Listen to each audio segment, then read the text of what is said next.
Alright. Good morning, everyone. Hello, Joshi, Rhapsody, Strider, Gyron, Lou, Kanto, Chesslap, and Kitcot. Thank you guys for the good luck. Hope that everyone is doing well.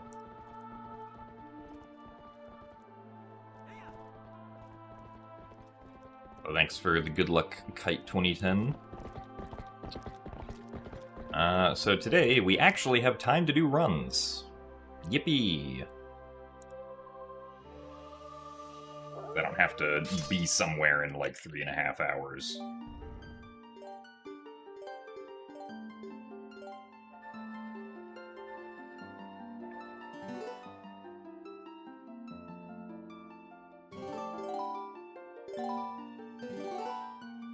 Alright, let's begin. Also, thanks for the good luck, Cloverfield Inclines.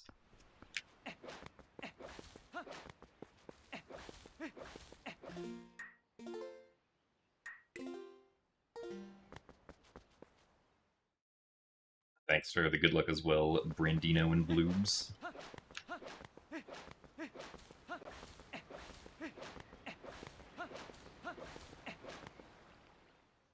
They will certainly need the good luck.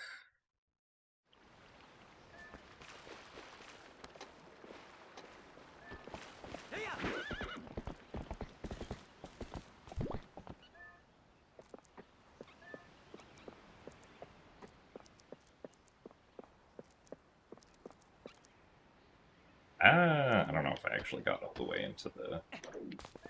against the fence there. Oh, okay. Seems like we're fine.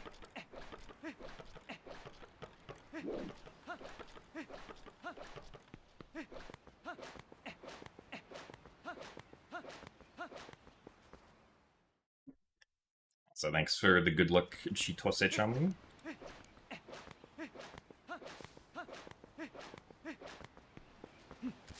Thanks for the good luck as well, Apes.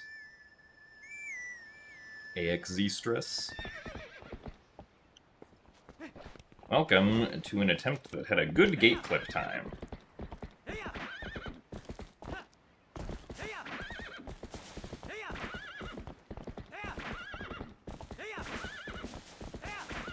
Maybe we'll be able to transfer it into a good Boko's time.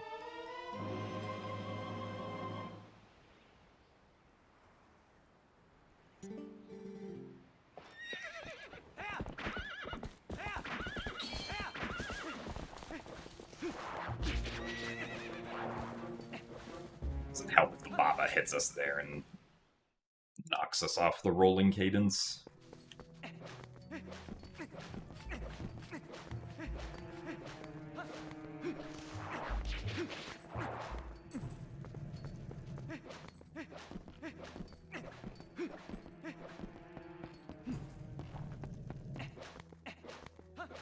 Also, thanks for the good luck, Zopiad.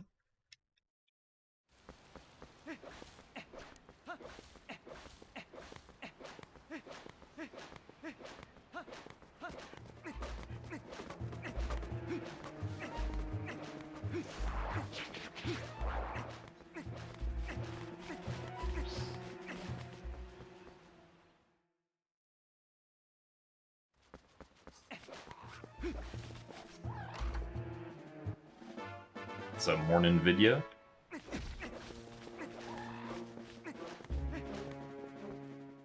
Hope that you're doing well also.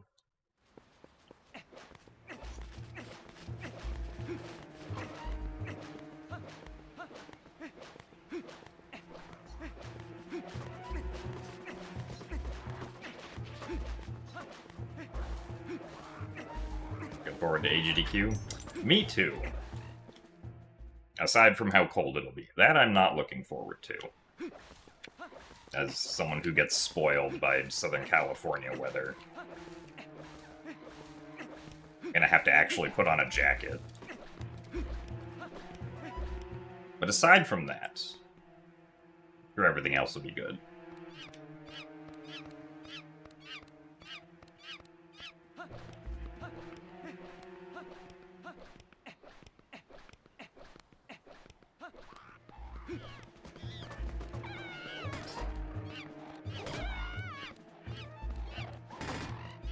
Okay, one more. Alright, nice.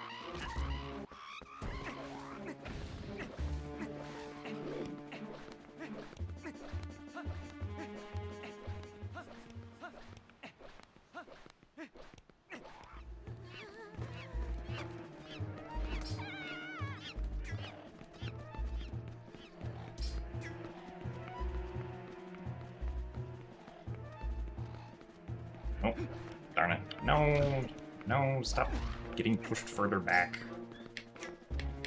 Darn it. Wow. That's unfortunate.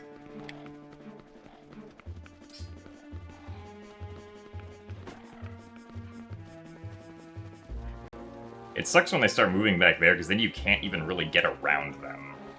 Because trying to get around them just keeps pushing them back.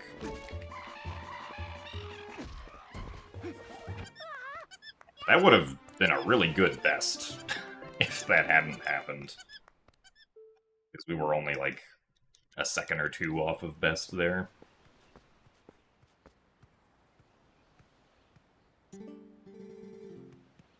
Yeah, the fact that it's within driving distance, I'm sure, is very nice.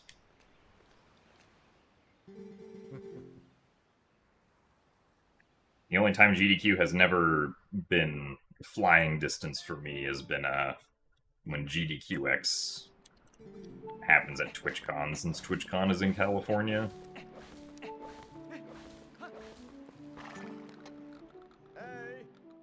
I can take a train to it. Be like, wow, trains exist.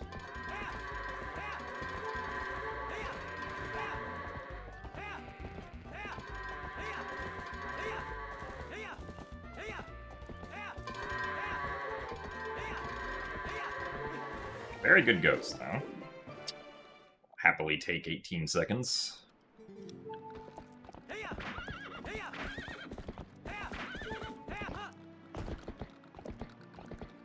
Also, thanks for the good luck, Nintendane. And good morning, Ryuchiya.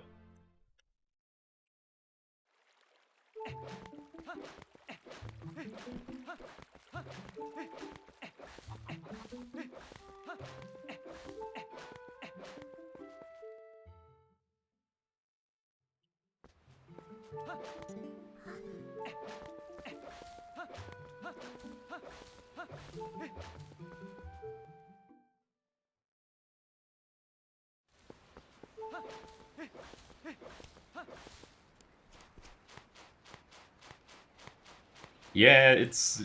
the hotel, the bathroom doors are definitely kind of sus at the Pittsburgh hotel.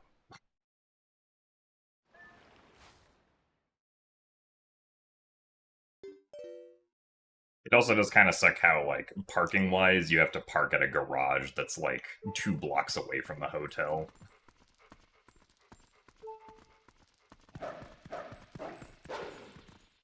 Like, alright, now we gotta walk for 2 blocks in the cold.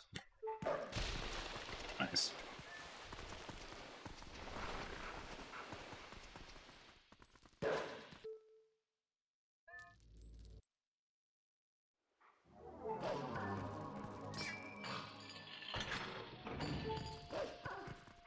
Fastest goats time RTA, I think, is like a mid-15, like 15:43 or something. 15.43. Task can get under 14 seconds. Nice. But just getting, like, the fastest time on the timer doesn't actually mean that like, you've gone the fastest that you can possibly go, because, like, even after, like, you get the last goat in, the amount of time that it takes for the fade-out to happen is actually variable, because it depends on how fast the last goat actually gets all the way into the pen, which can actually be slower if, like, a lot of goats are crowding around the entrance all at once. So, for tassing, it's not necessarily, you're trying to optimize for, like, the soonest fade-out time of when all the goats actually get all the way into the barn. And not just, like, the fastest time on the timer. Hopefully that was fine.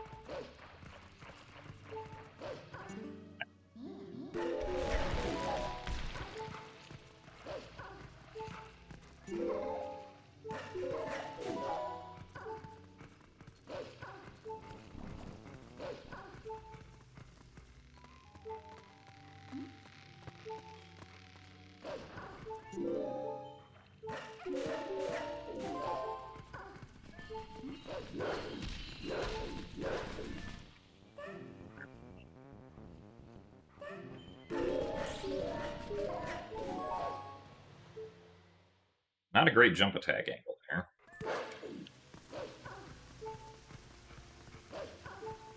Oh yeah, the parking also is not free.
Thanks for the good luck 64-bit.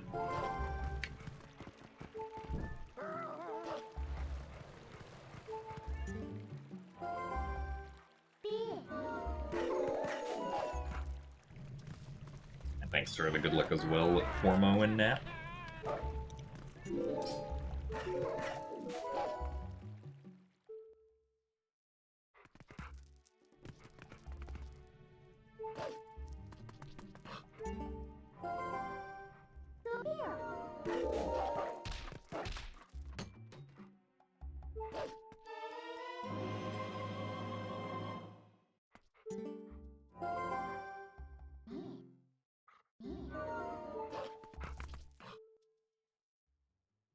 Rando yesterday was because I didn't have enough time to do TPHD attempts.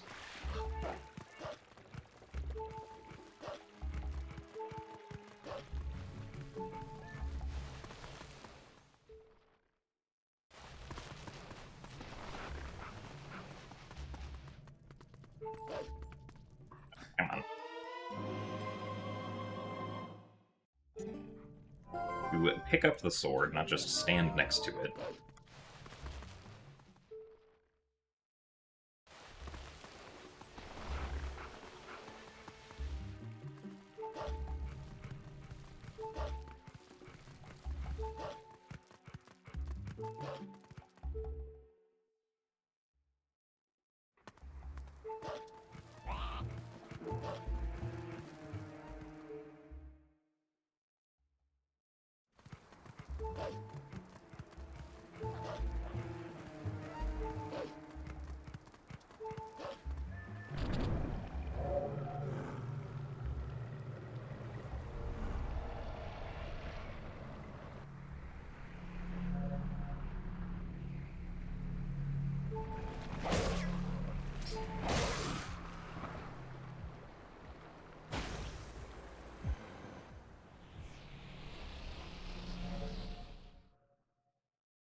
Alright, well, all things considered, pretty solid first 15 minutes.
Oh, well, thank you, Twilight Milia. Glad that the streams have been helpful.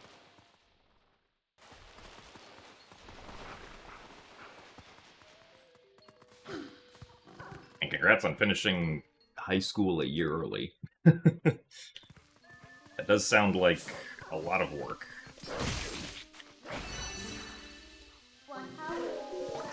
Also, thanks for the good luck, Kathy.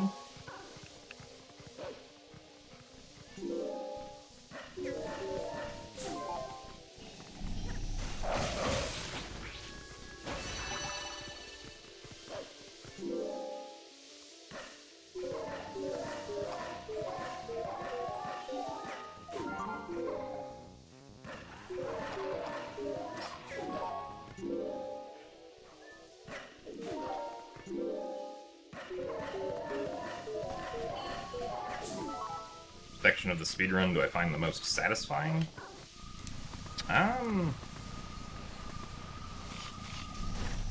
Probably also just Snow Peak Ruins.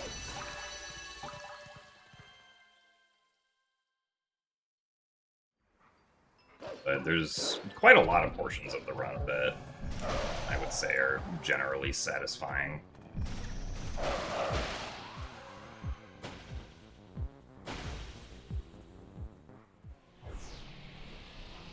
Oh, I see. Twilight Milia. That makes sense.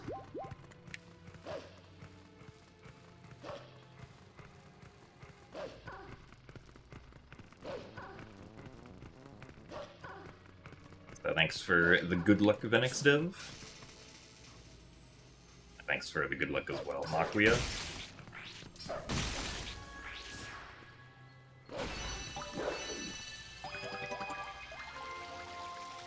You like Lake Bed a lot? Yeah, Lake Bed is, Lake Bed's got a lot of tricks that, if you pull them all off good, it feels satisfying.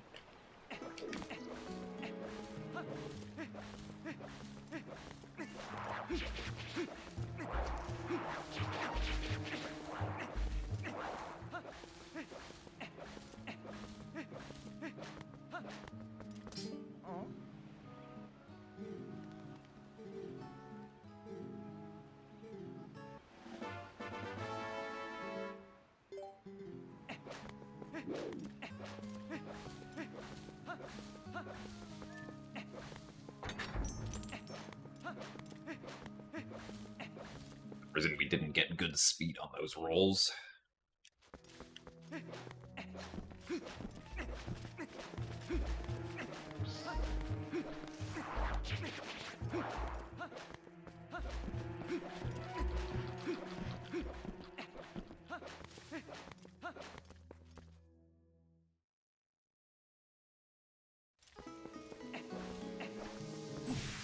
I would say also that, like, any part of the run where we have to roll up a slope for a while, it's very satisfying whenever you can roll all the way up the slope and not drop any frame-perfect rolls, that you keep your speed the whole time.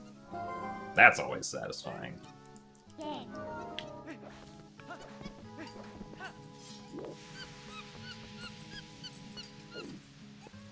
Also, thanks for the good luck, Twilight Milia.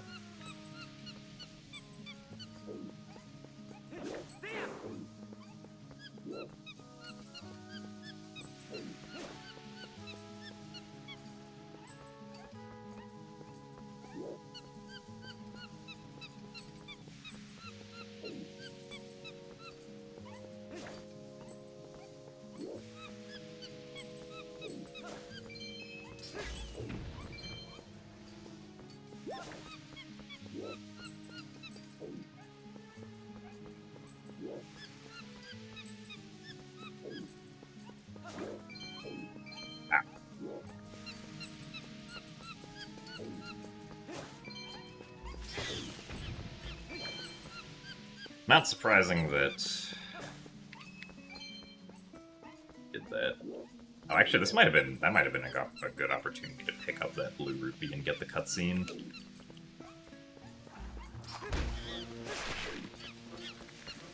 Because if we do pick up the blue rupee and then get the cutscene, I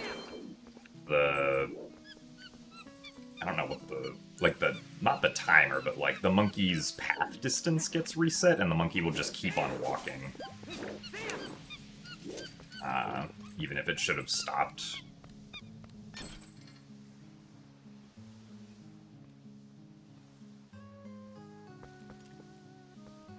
Do I keep my title descriptions in a Word page to copy-paste, or do I type everything each time I need to change it? I usually just type everything. It doesn't take very long to type a stream title.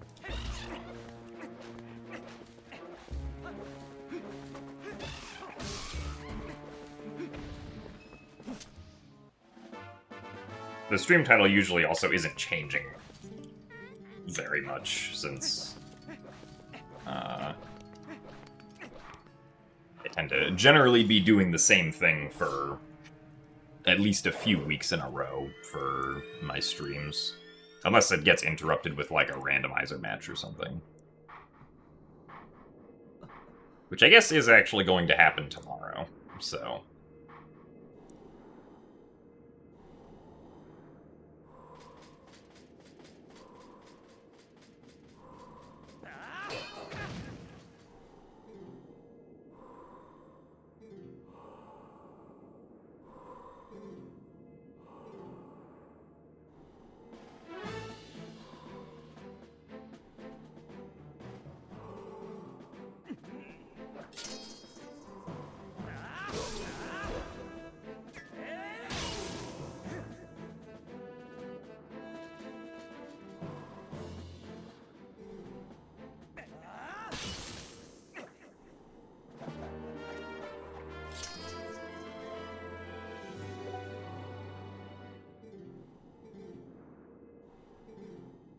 Also, thanks for the good luck, Lucas.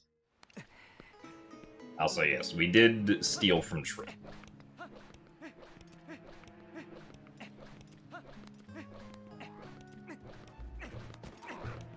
It is indeed faster to do so. Otherwise, we'd have to get 20 more rupees somewhere.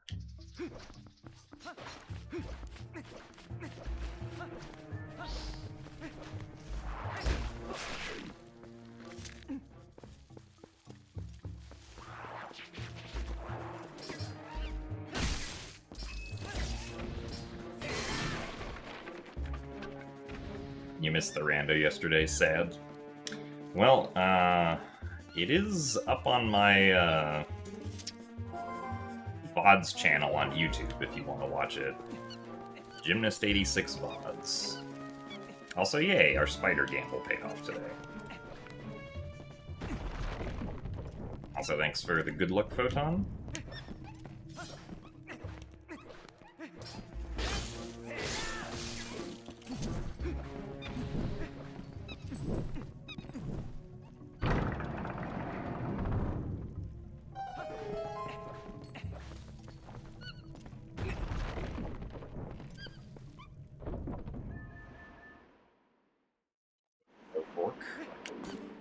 What's up is a nice start to a TPHD run. Also, thanks for the good luck, Fighter Wolf.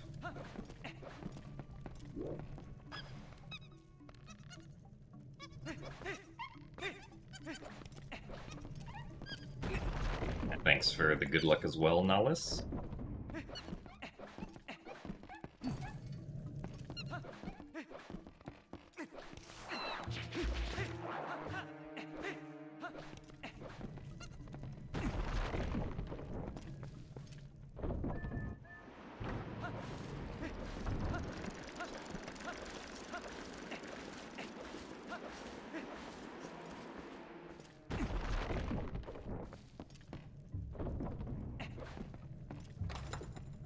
So thanks for the good luck, Click Me.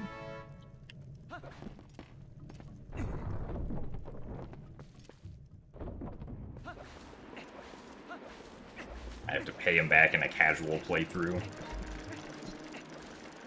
Well, I think there's a few times in Rando where I've given Trill like 2,000 rupees to empty my wallet for using magic armor as iron boots, so I think I've probably paid my debt to Trill already.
So thanks for the good luck parallelograms.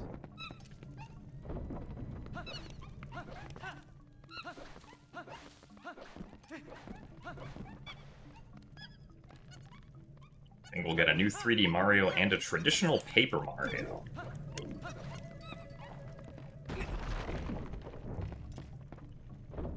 Dual Pack, TPHD, and Wind Waker HD, and Echoes of Wisdom-based traditional Zelda.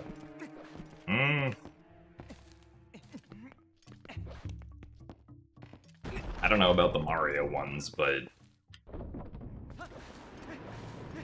I guess for the Zelda ones, my question is who would be making all of those?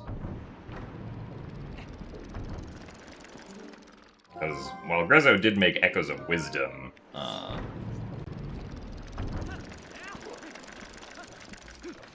feel like only a year and a half or 2 years after Echoes of Wisdom is not enough time for development of a new Echoes of Wisdom style traditional Zelda game.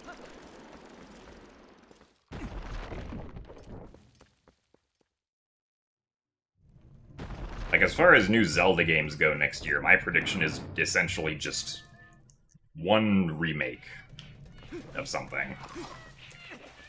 1, 2... Oh, only 2.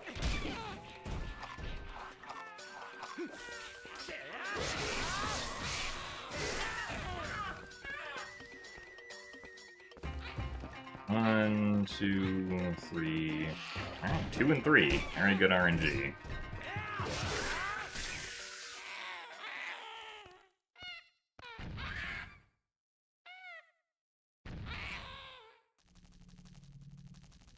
TP Rando have dungeons mix-up yet?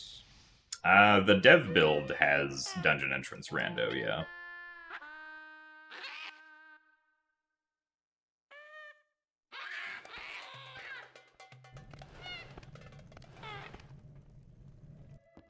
Imagine TBHC and Wind Waker G have been ported a long time? I don't know, I mean, my question would still be by who? Like, I guess I could see Tantalus having done both, but, I mean, if Nintendo... If they do have both of them, like, just ready to go, why would they release both if they would get more money by spreading out the releases?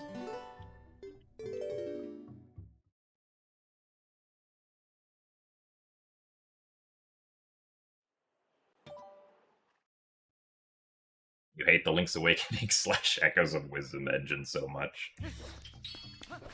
I didn't like the Link's Awakening one. I thought Echoes of Wisdom was fine. Mostly because just, like, the Link's Awakening Switch one, I don't like the fact that you're constricted to 8 directions. That feels really weird for a game like that. Which is why I was happy that you were not constricted to 8 directions for Echoes of Wisdom.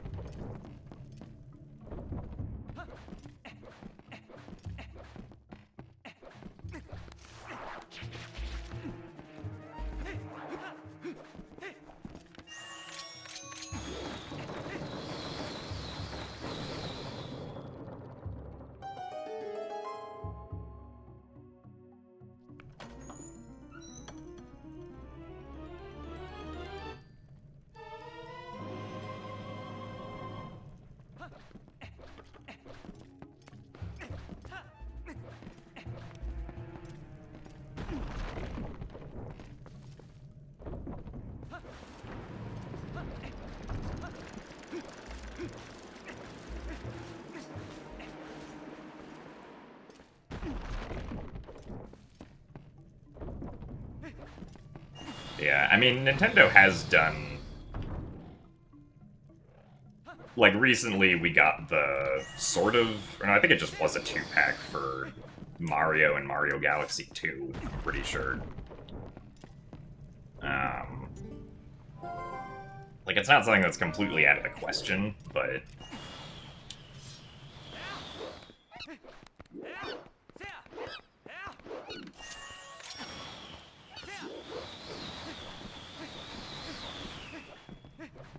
I would kind of still only bet my money on a single remake from Tantalus Games next year of some sort.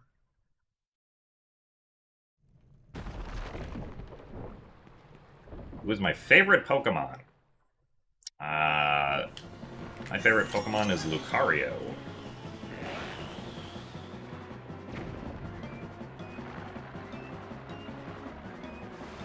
I never really played anything, or really know any Pokemon Gen 5 and later, so... My favorite Pokemon is... Unless I get back into Pokemon again for some reason, my favorite Pokemon will always be something from Gens 1 through 4. I do not have any thoughts on Mega Lucario Z, because Mega Lucario Z was not in Gen 4.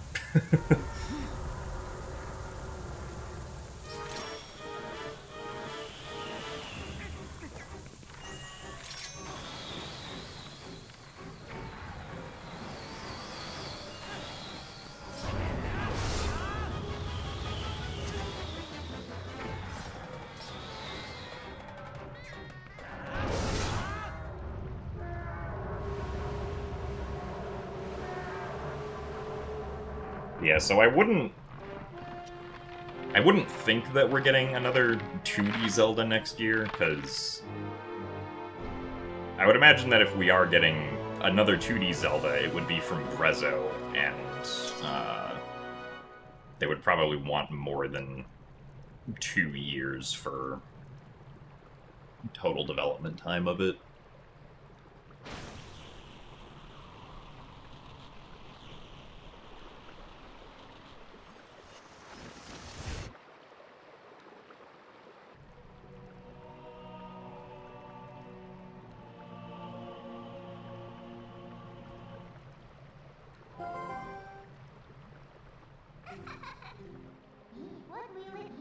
I think Grezzo should remake Ocarina of Time for the 3DS. Actually, yeah, that sounds like a good idea. I agree that Grezzo should do that. Howard.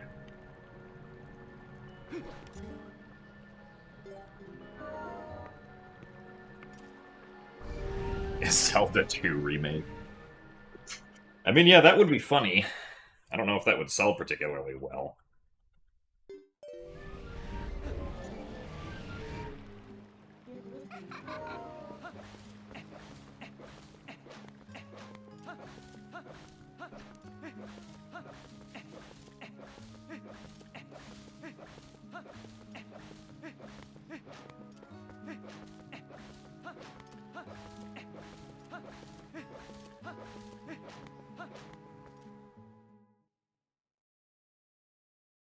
That's true. There's also a pretty high chance we get a Twilight Princess for GameCube NSO on Switch 2.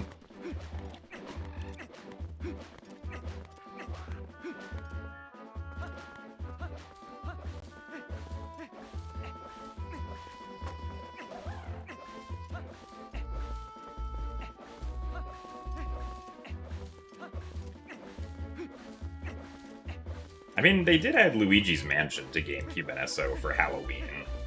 I think they added one other title at some point, but I don't remember what it was.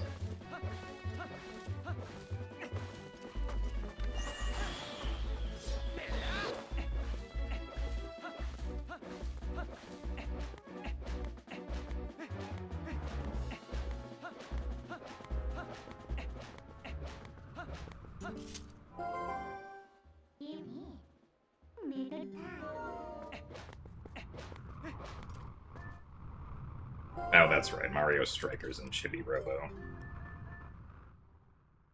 I mean, I guess I don't know how the pace compares to when they had, like, the previous NSO system titles. Because also, you have to imagine, like, the more systems that they add to NSO, or, like, the more virtual console systems, essentially, like, if they have the same amount of people working,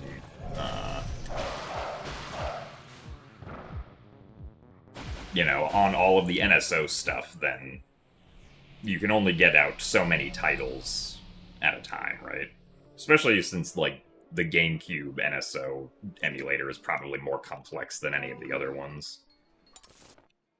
If I had to guess, but that is just a guess, so...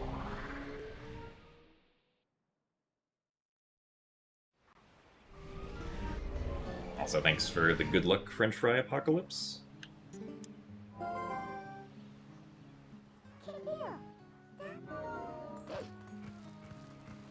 Going to try and get a perfect shiny Lucario in Minecraft and name them after me. Well, I wish you good luck. I don't think I've ever played any Pokemon mods in Minecraft, so I don't know what the chances of that are.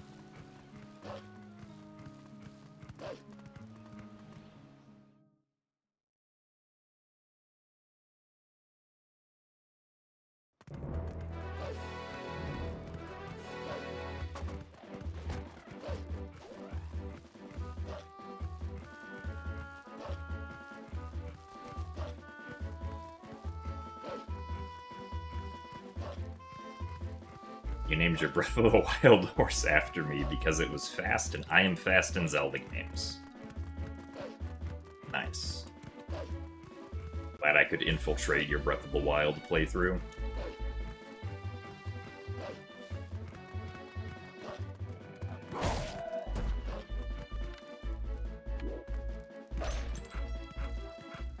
Come on. Second try.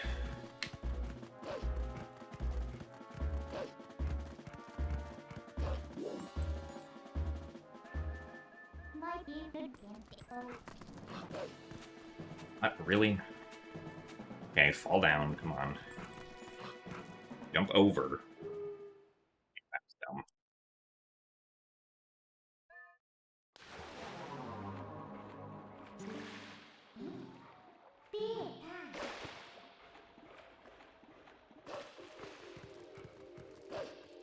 Oh yeah, but what Nintendo means by when they say they don't like emulation is they don't like open source emulation. Because open source emulation is a driver of piracy. Even though the open source emulation itself is obviously not.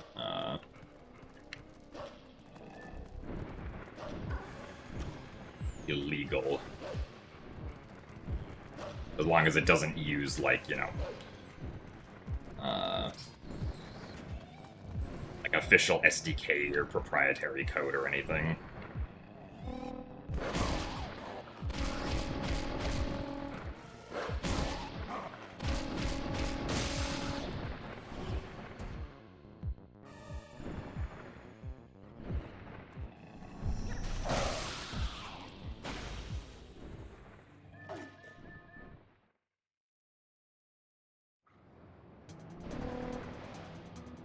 Well, I mean, the Tears of the Kingdom, like, million downloads number that Nintendo put into their court case is, like...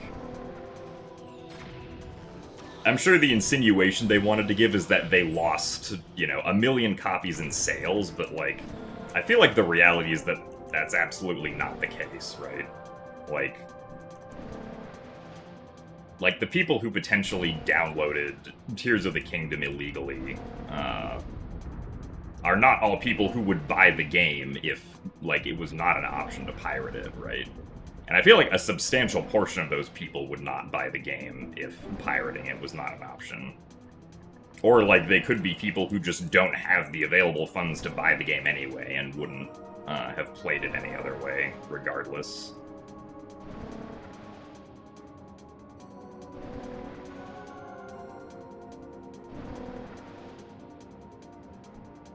But, yeah, the reality is that, like, Nintendo did not lose 1 million copies in sales.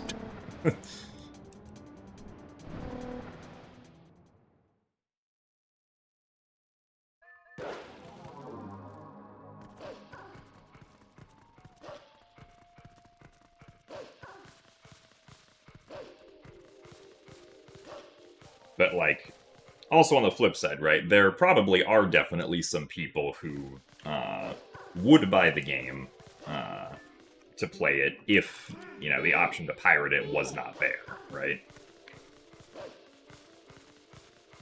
So, like, I don't know how big that number is, but it's definitely not 100%. But then, like, you also have people who, like, you know,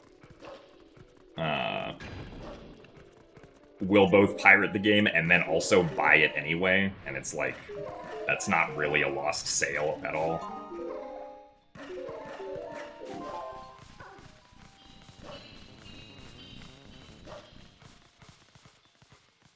Just because, like, for some people it might, like, you know, if they want to mess around with modding or hacking it, it would be more convenient to simply download it from somewhere that they can pirate it instead of being able to dump it themselves.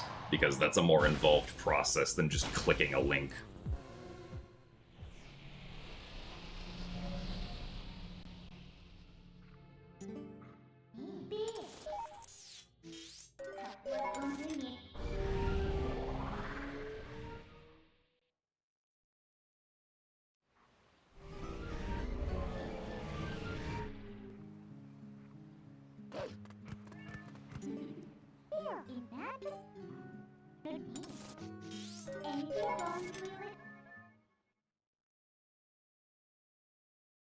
As yeah, I mean, it definitely is true that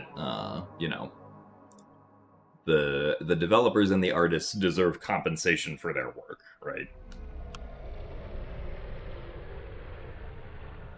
Like pirating a game when you do have the means to like buy it is kind of scummy, regardless of like what the company size or like developer team size is, in my opinion at least.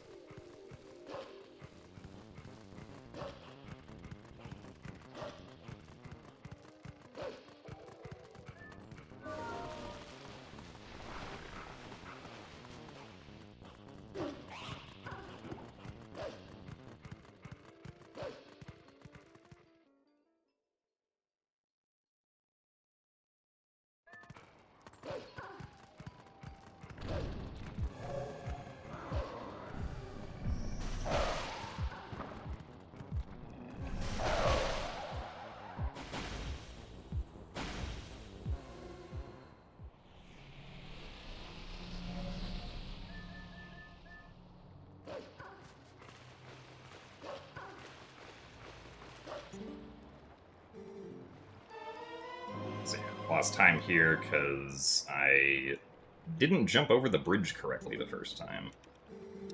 It was really weird.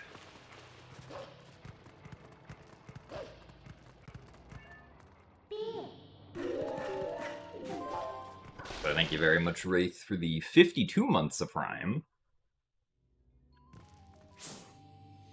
Thank you very much for the good luck.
Thanks for the good luck, Morpha.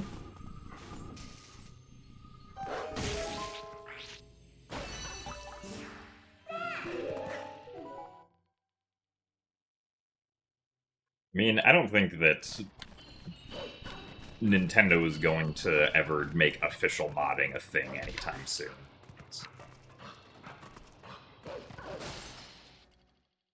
Like, it's, because, like, any sort of, like, official modding that they would try to make would also just be another vector for, like, potential system hacking to occur, right?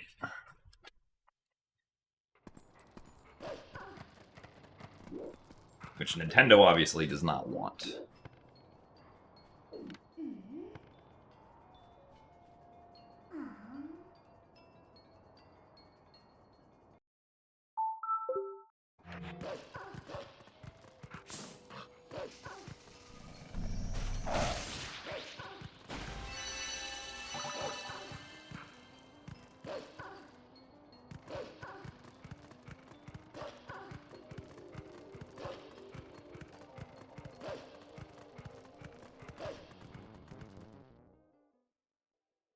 Also, thanks for the good luck, FC.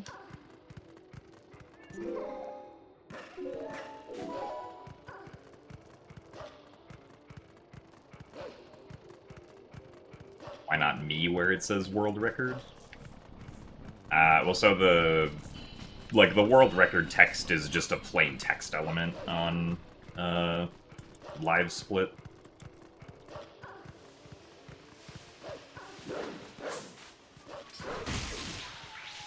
So it's not the actual world record component that you can add to your splits layout. And I also kind of just like it saying my username instead of me. Because it also could potentially be that, someone maybe doesn't know who they're watching. And so me is not sufficient for getting the information across.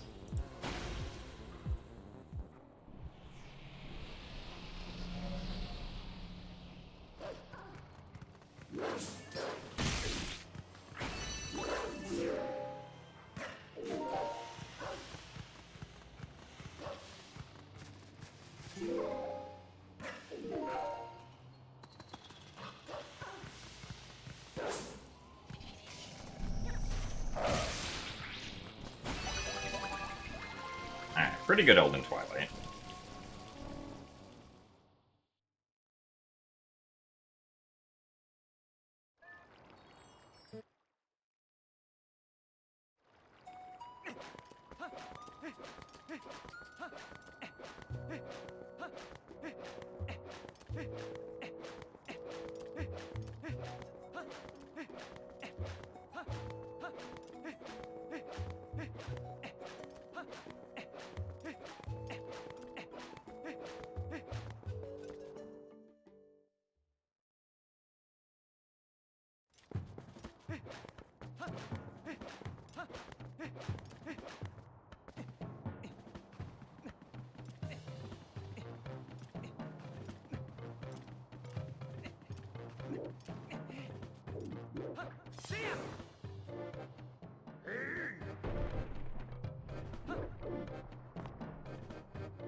If I get a time that I'm satisfied with before GDQ, I'll just run any percent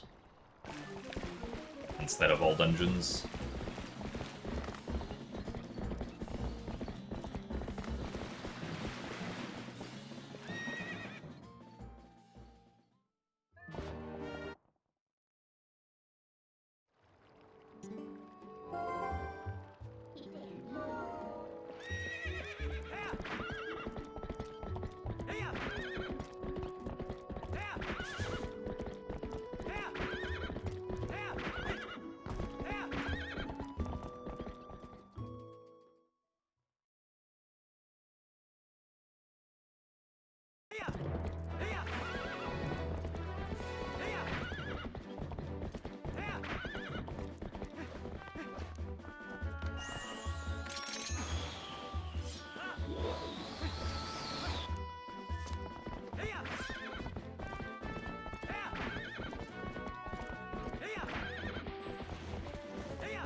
Thank you very much, Programagus, for subscribing at 2-3 for 6 months in advance. Oh, I feel like we saw that alert yesterday, but maybe Twitch is just being weird again. Happens if I forget ending blow at GDQ? Well, the good news is that won't happen. As it's pretty impossible to skip over ending blow in this route.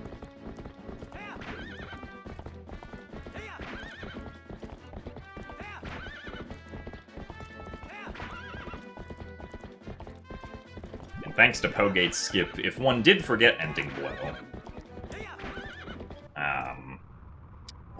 you would notice at Pogate's skip because you would not be able to do the ending blow moon boots. You would be able to correct in time.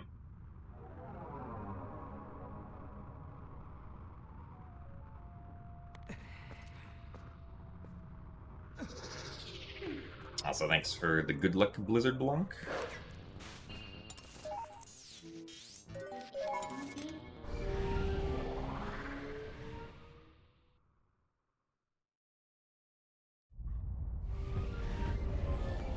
What happens if I just lose interest in the middle of my GDQ run and leave? Then I probably will not be accepted for future GDQ runs, most likely.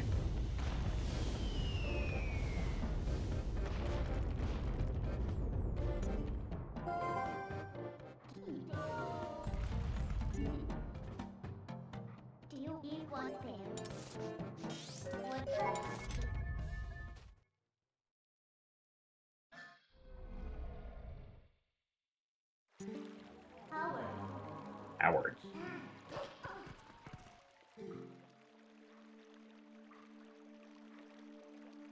Discover barrier skip during the AGDQ run. Well, since we have to beat all the dungeons, barrier skip actually wouldn't help us.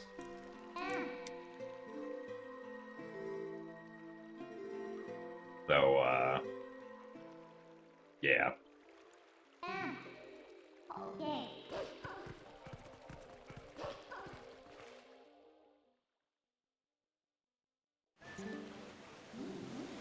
Much time does skipping the mailman save over the course of the run? So the first 2 mailman skips we do together save 4 seconds total, I think. And then the last one we do before Hyrule Castle saves like 15 seconds, so you save 19 seconds by doing all the mailman skips.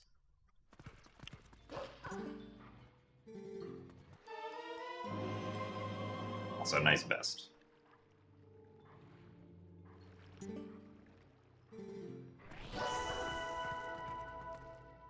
I show off a slow super swim during my GDQ run. Technically, yeah. I sometimes super swim when sinking down to the Morpheal fight.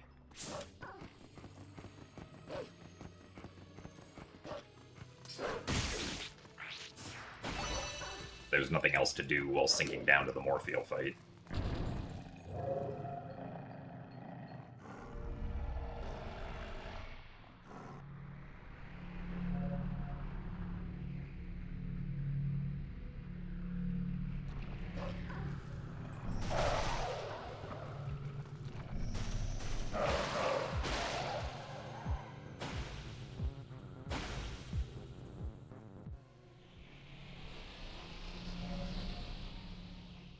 I'm going to stare at a rupee for 5 hours during my GDQ run. Probably not. But tell you what, if someone donates $5 million during my GDQ run, I will stare at a blue rupee for 5 hours. I'm sure GDQ will find these terms acceptable for lengthening the marathon by 5 hours and throwing off the entire schedule.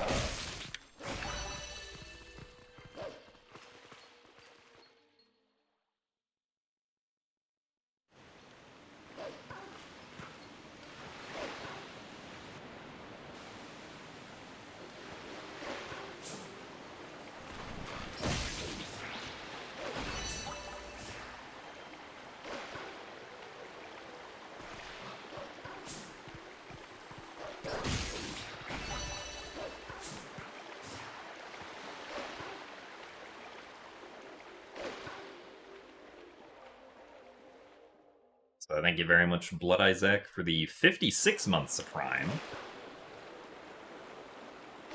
Thank you very much for the continued support.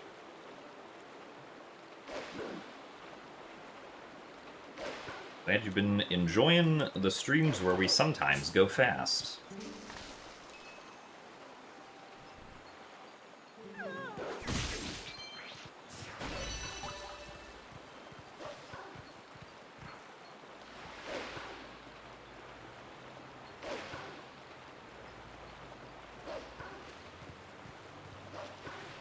If you give me a physical blue rupee to put on top of the TV so I am literally staring at it during my run. I mean, I guess that would technically meet the terms, I suppose.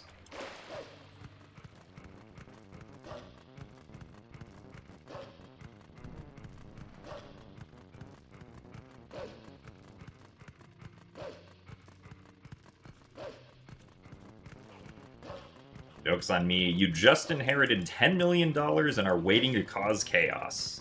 Well, that would be your opportunity, I suppose, yeah.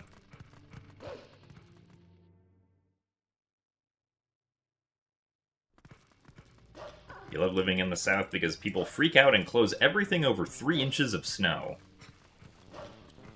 Yeah, I mean, in places that don't get snow, usually any snow is enough to cause a freak out.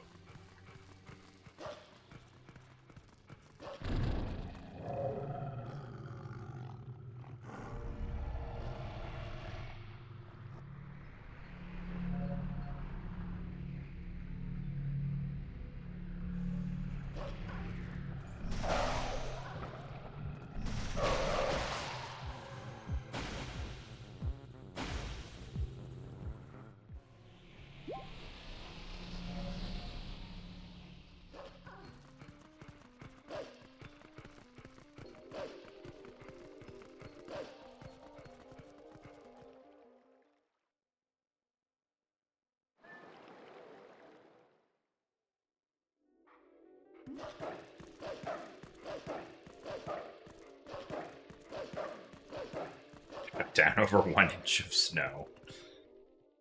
I mean, if that's more than people are used to.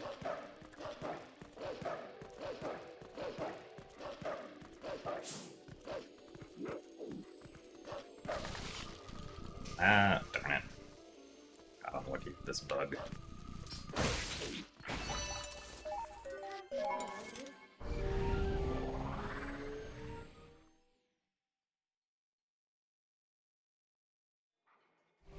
Favorite color? I feel like my favorite color kind of flip-flops depending on my mood.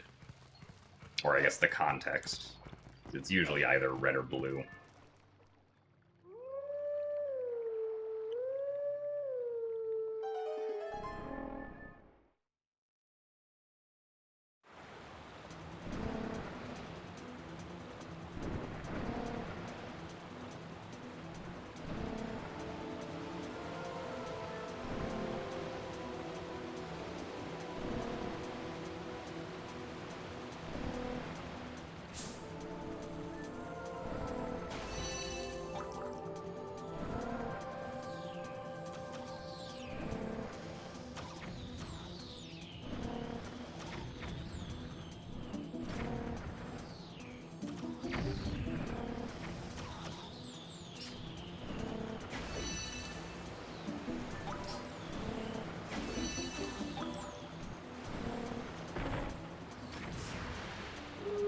Yeah, like, where I live, like, in Los Angeles, I mean, really, if, like, anywhere in Los Angeles County ended up getting snow, I'm sure everything would shut down.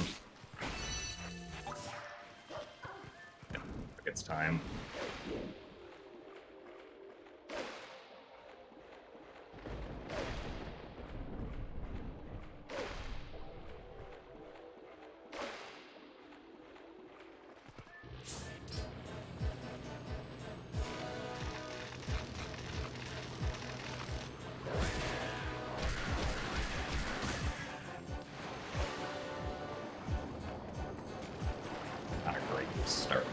for the bug, I don't think.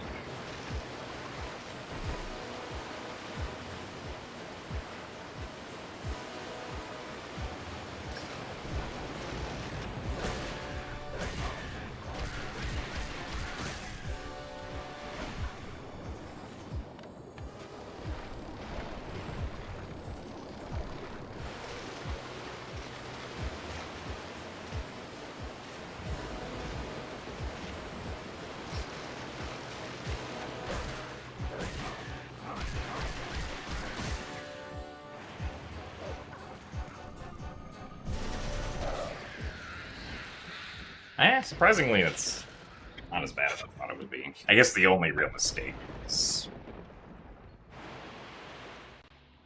just the one bug in Castletown.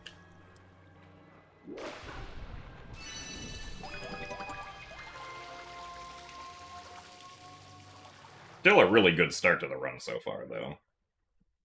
We've only lost 33 seconds to Sum of Best.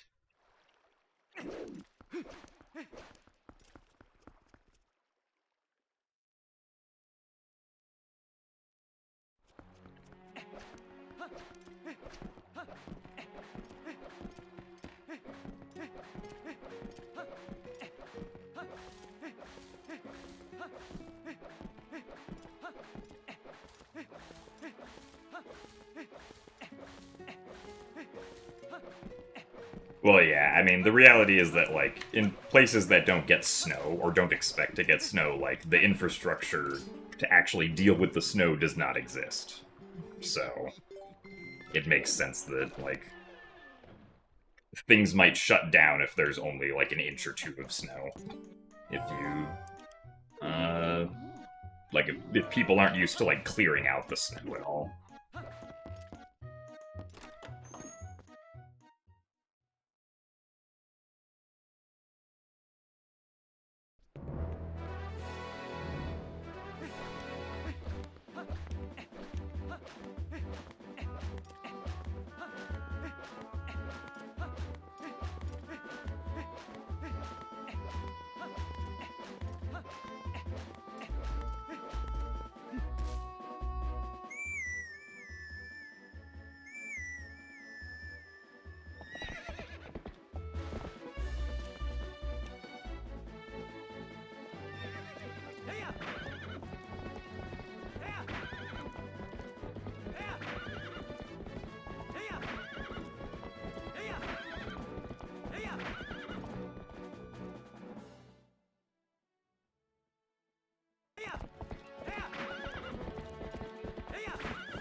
Thanks for the good luck, Silver Skinner.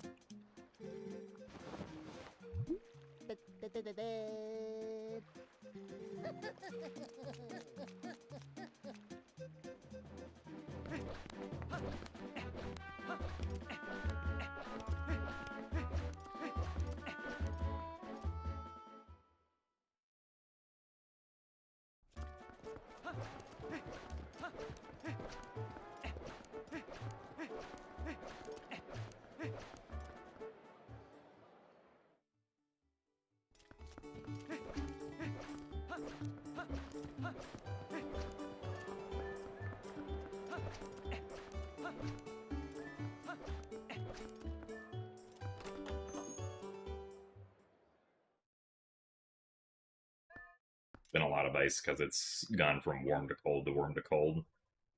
Yeah, that makes sense.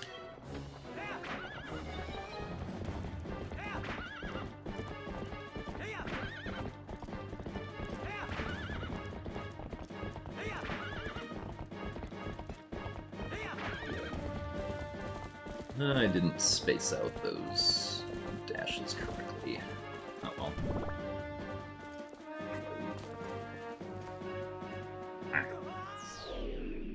Good clip at least.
blue rupee.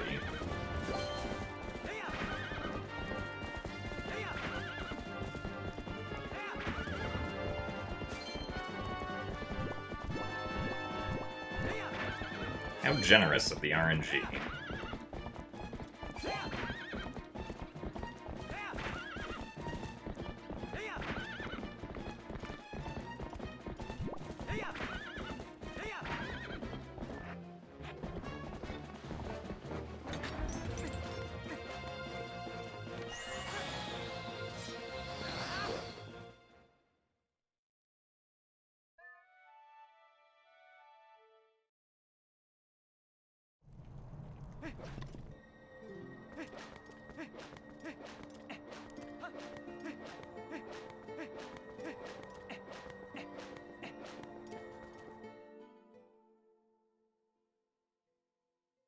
Random number generosity. That's a good one. I haven't heard that one before.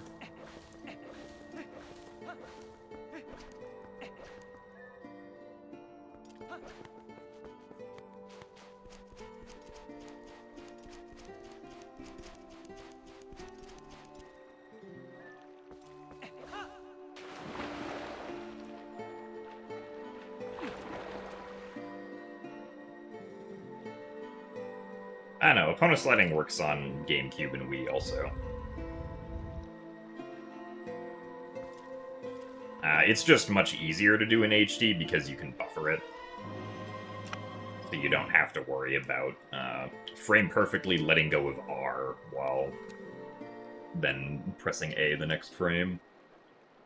Or is it the same frame? It might be like the same frame you let go of R, you press A. Something like that.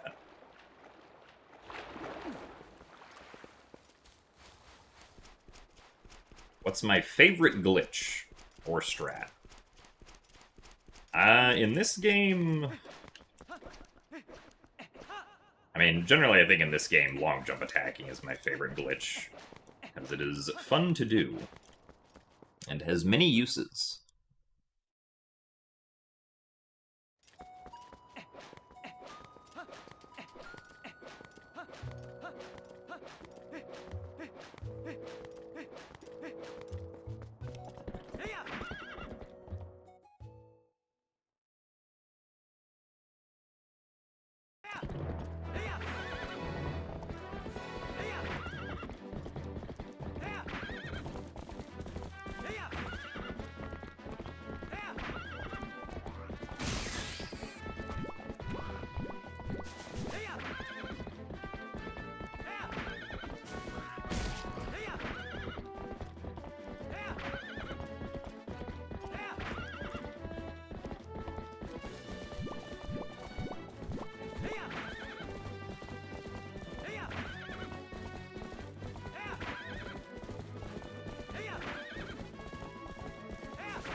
Got double M3, double Tentalus, double G3, worst possible set of 4. Yeah, that is pretty bad. For Skyward Sword boss rush.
I wonder how realistic it is to get the...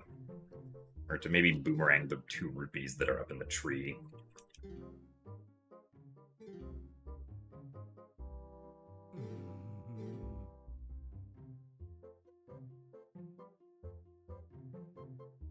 Really like the Glitch Nesty redo the opponent tanning scene as Wolflink. That's true. Any of the cutscenes that you watch in, like, the incorrect form are always funny to watch. Alright, Bo. How much time are we losing today? Oh, okay. Good first phase.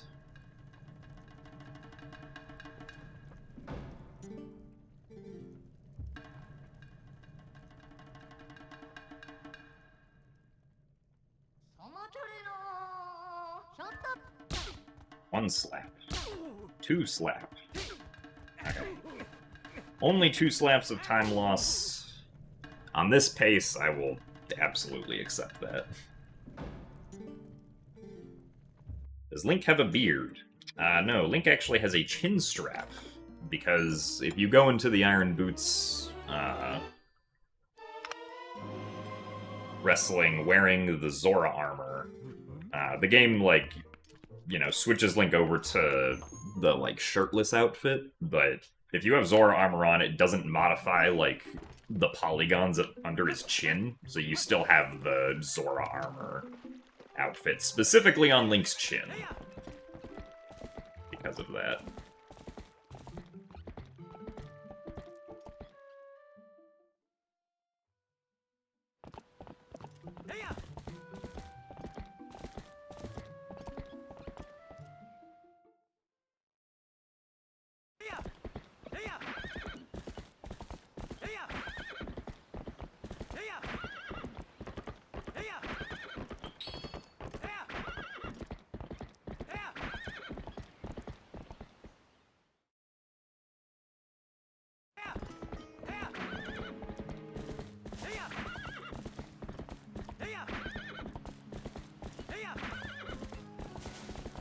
I don't drink Coke or Dr. Pepper, so I don't know what the news is about Coke and Dr. Pepper.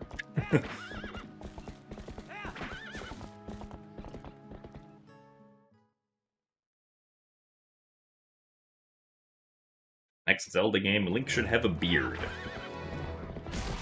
I mean, that would certainly shake things up. Make Link like 40 years old, give him a beard.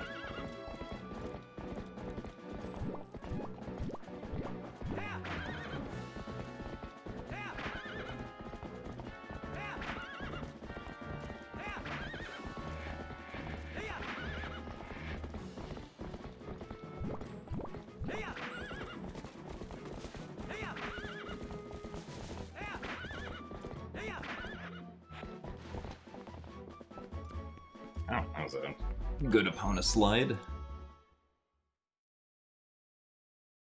Legend of Zelda Tactics. Ah, yes.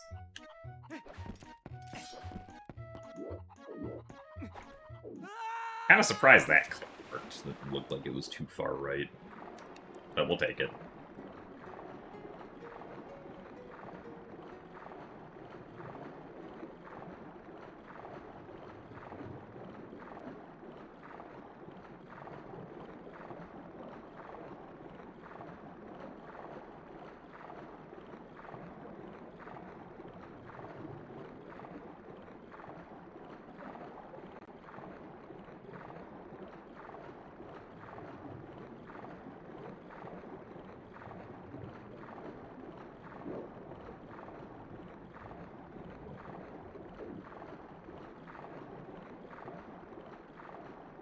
Next Zelda game should be a roguelike deck builder.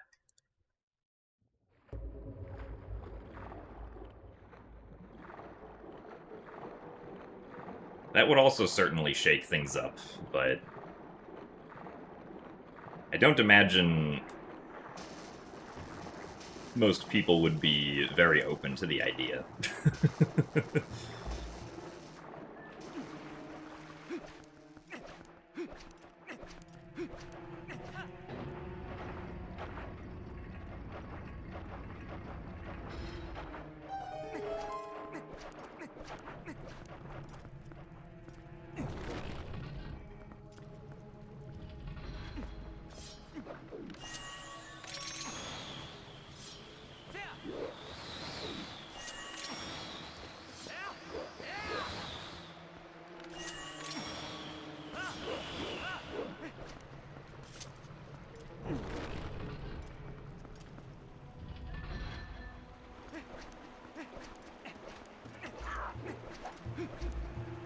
Yeah, I mean, I feel like there are just some character designs in Twilight Princess that just look a little uncanny in general.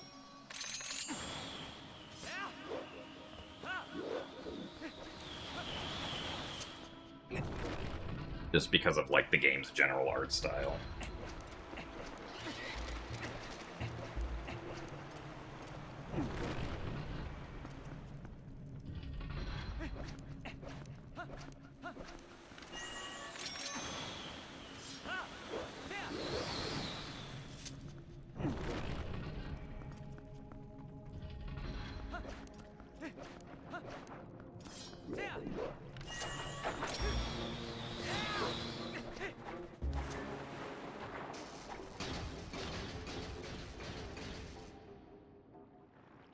What?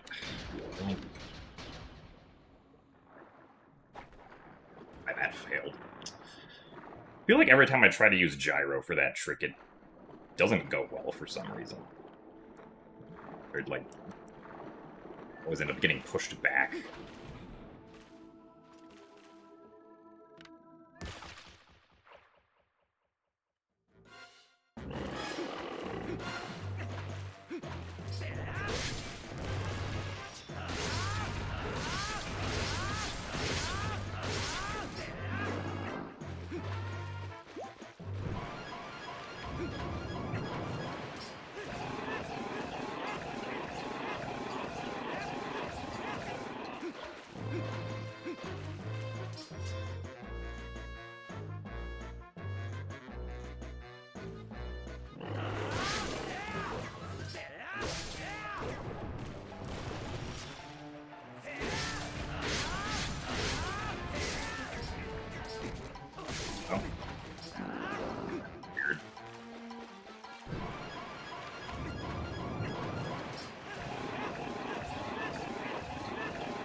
I mean, I would be down for a Zelda game that somehow incorporated outer space, honestly.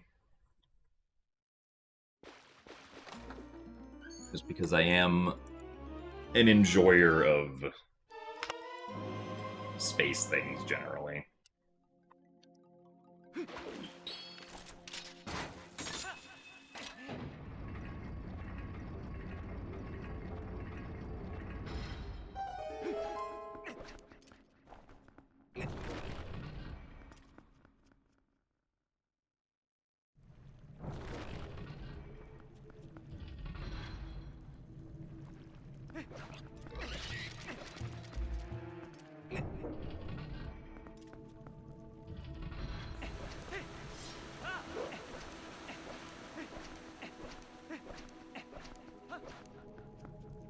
I remember one, like, half-joke, half-serious idea that I had one time before Tears of the Kingdom came out was that,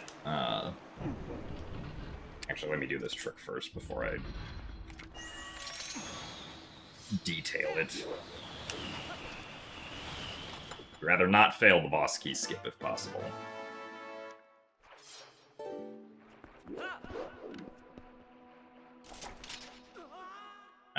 But one of, like, an idea that I had for, like, how you would get to the Tears of the Kingdom final boss is that you would have to build a contraption, like a very specific special contraption, that you could use to launch yourself to the Blood Moon.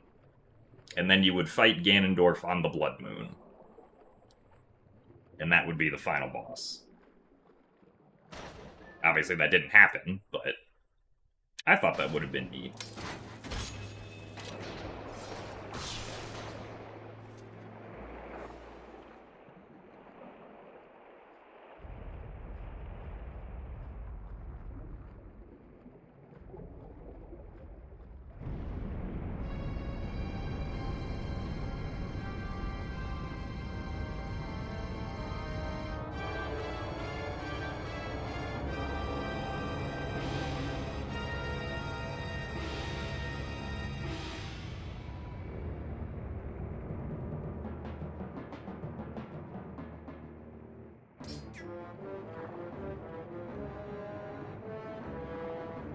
More fuel is going up.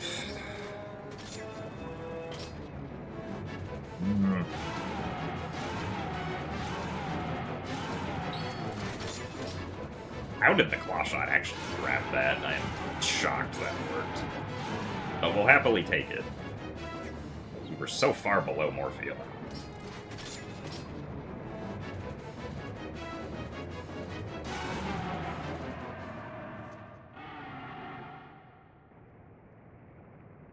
So, good afternoon, Boss Lady Trey. Thank you for the good luck.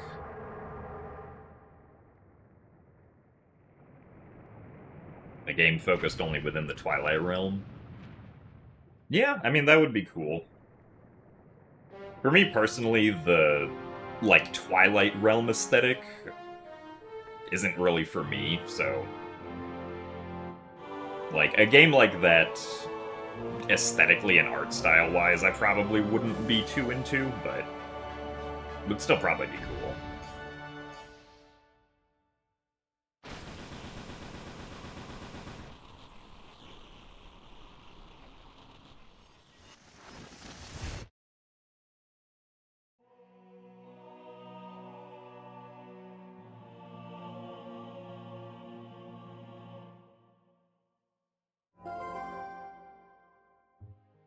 Calculate gun power. What do you want big?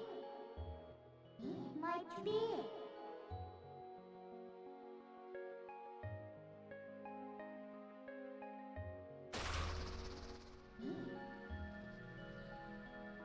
Well, we finally did it. We finally got sub 130 lake bed. Yippee. And by quite a lot, too, honestly.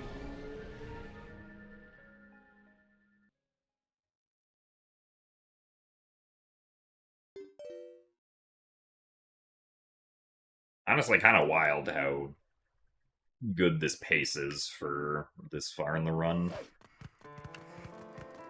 I think my best lake bed temple time before this was a 1:30:05 or something like that. So hopefully the run continues to be good, but of course we still have early Snow Peak and Pogate skip to do, so no guarantees yet.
Whoa, okay.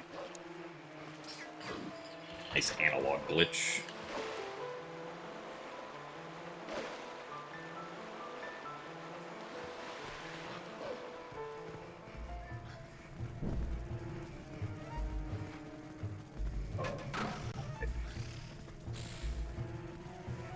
Don't make it go away.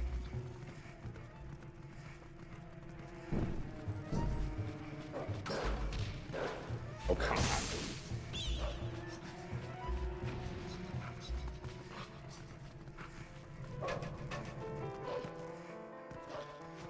That was a bit slow because the keys kept moving while I was trying to jump attack it.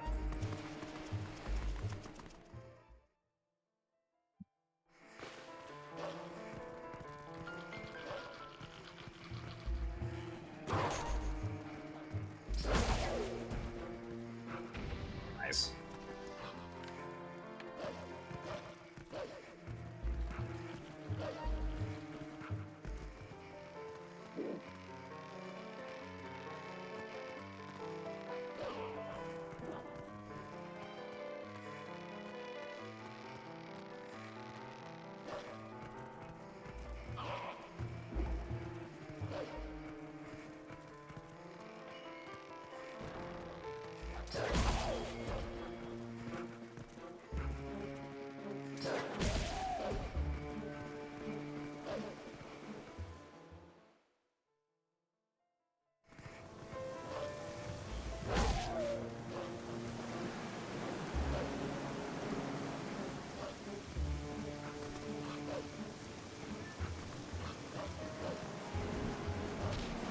No, darn it.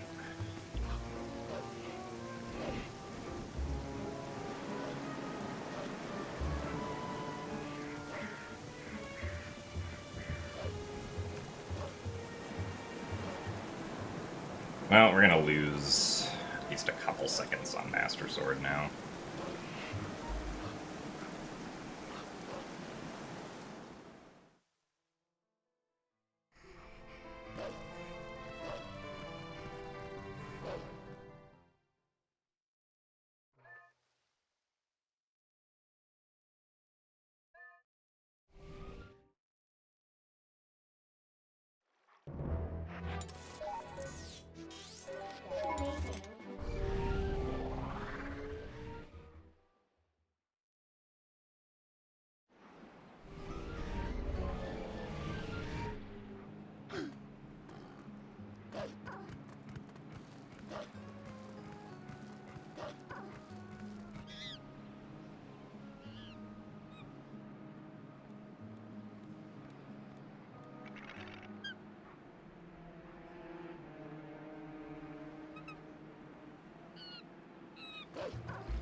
skid. Probably due to snapback.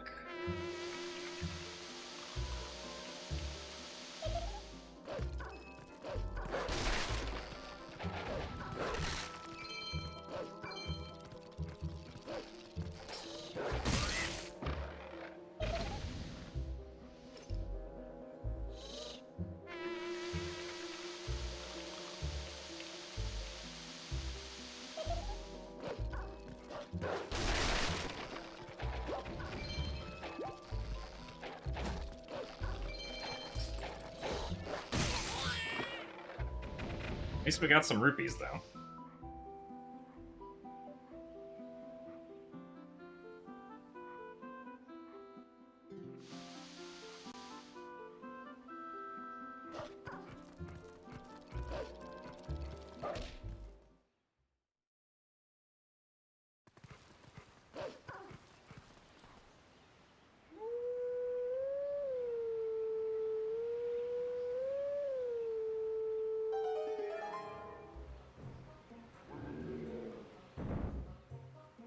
So thanks for the good luck, Trippero.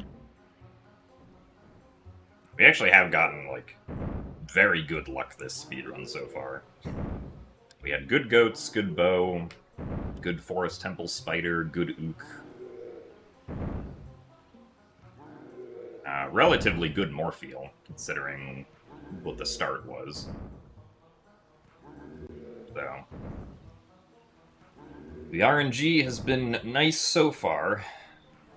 Hopefully it will continue to be nice.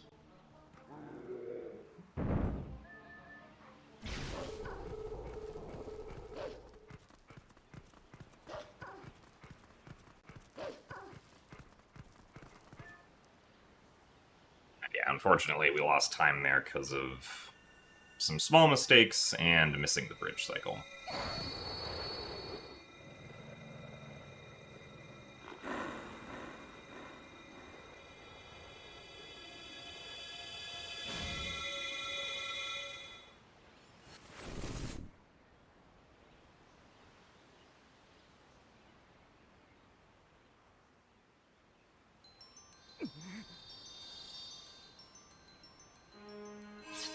So thanks for the good luck, Karmadex. I'll say yes, this run so far is very good. Making it an hour and 41 minutes into the run, and losing less than a minute to Sum of Best is very good for Twilight Princess.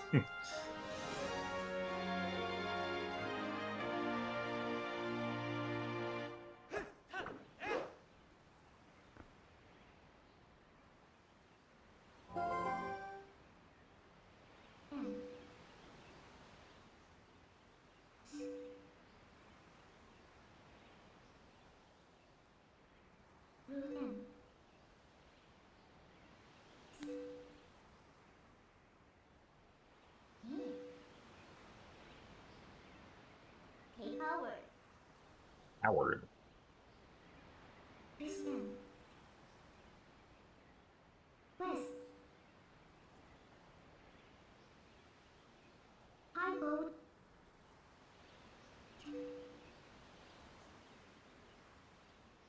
So thanks for the good luck, GDQ sec.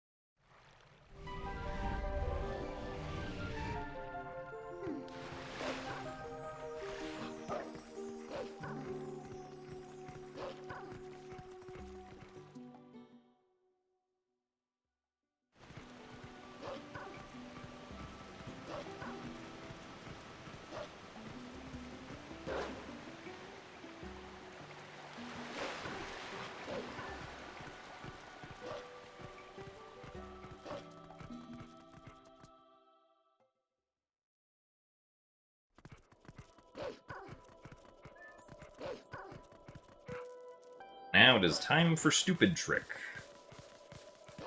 Hopefully we do not lose time to Stupid Trick, but Stupid Trick being the stupid trick that it is, there's no guarantee of that.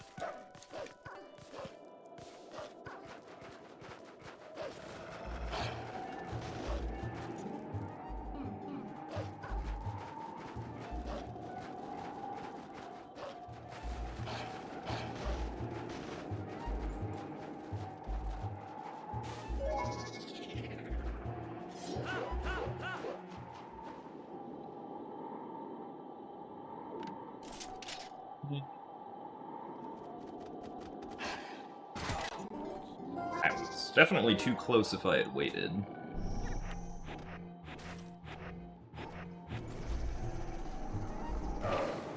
Alright, excellent. We did not lose time to Stupid Trick. I am very happy with this.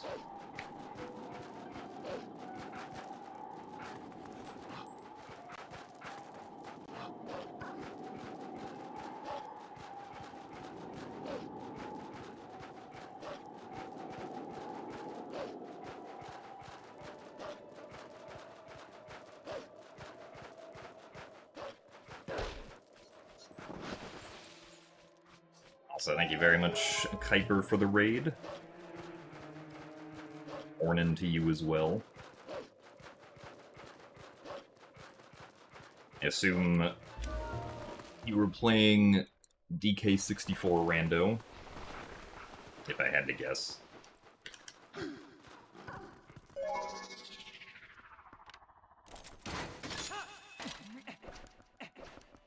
I know.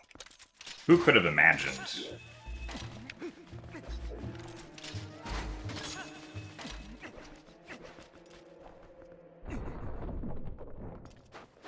I hope the stream went well. Welcome everyone to a pretty good run of TPHD, all dungeons so far.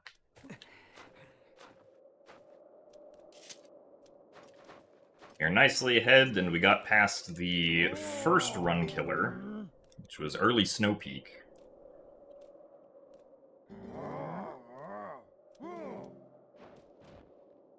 Not to say there aren't other things we can lose time to, but early Snow Peak is one of the ones that can definitely kill runs, but it didn't get this one. Also, thanks for the good luck, Snark. And hello, Kiwi.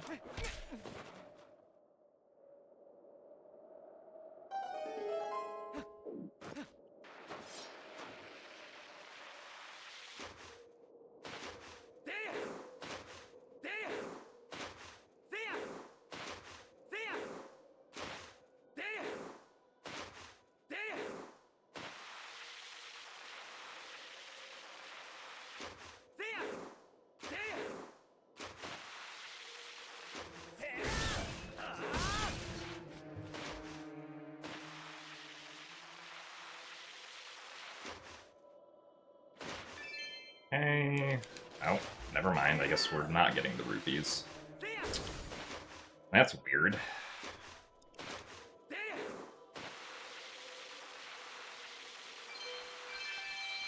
I definitely got onto the first treetop, but I guess, the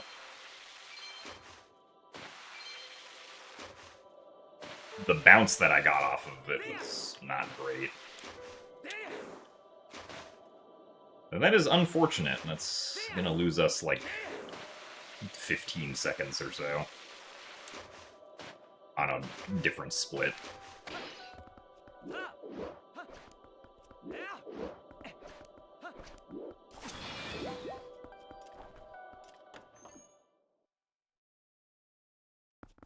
Now I'll have to go get extra rupees. Nice.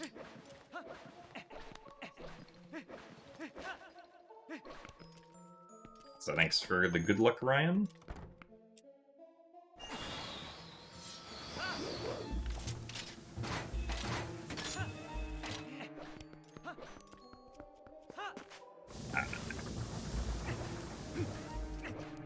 Good jump there.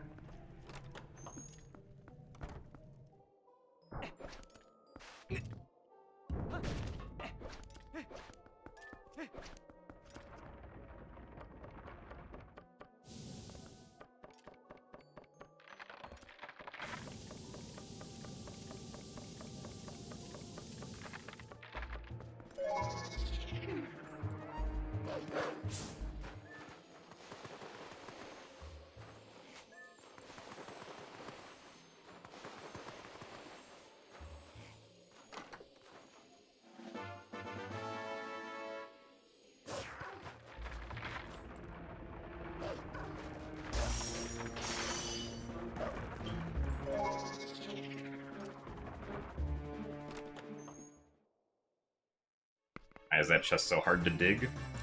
I don't know. Some change that they made in HD made one of the digs, like, fake for some reason. Because that doesn't happen on GameCube. Nope. There we go. But, yeah, for some reason, like, either the first dig that happens is fake, or you get a good first dig, and then the second attempt at the dig is fake.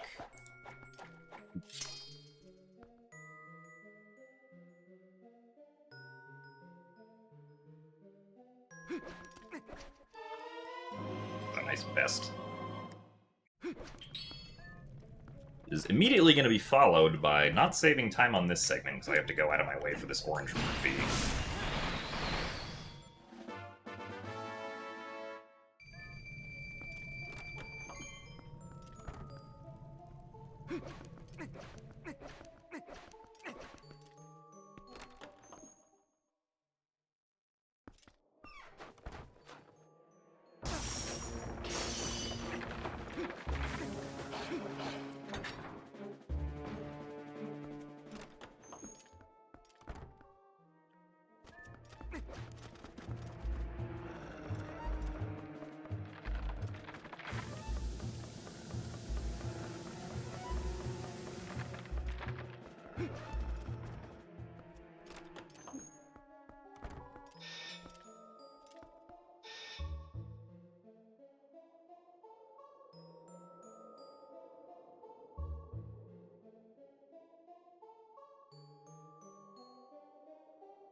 Two blue rubies.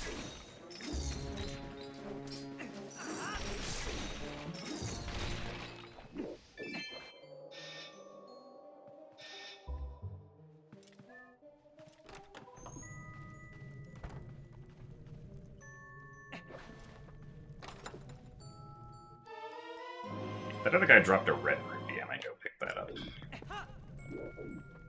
I don't know what color rupee he dropped. I still don't know what color rupee he dropped. Must have been all the way in the corner there.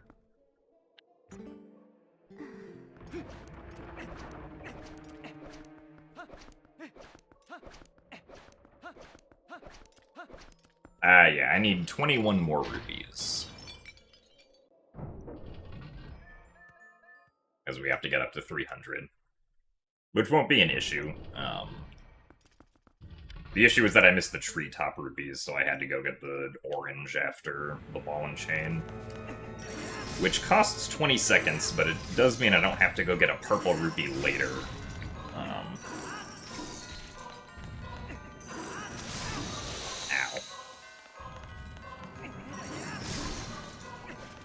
Inconvenient. No, I missed. Oh. Okay, well, that kind of sucked. Or at least the last hit sucked.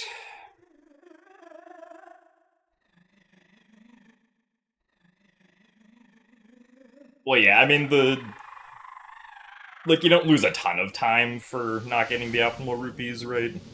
Like, the orange costs me 20 seconds now, but then I don't have to get a purple later, which saves me 5 seconds, so it's only like a 15-second time loss, which obviously is not the end of the world, but is not ideal either. Especially since I feel like I kind of got weirdly robbed of the treetop rupees, since I felt like I got the first one, but then I guess my angle must have been bad or something, because the next few we did not get, because I just fell down after the first one.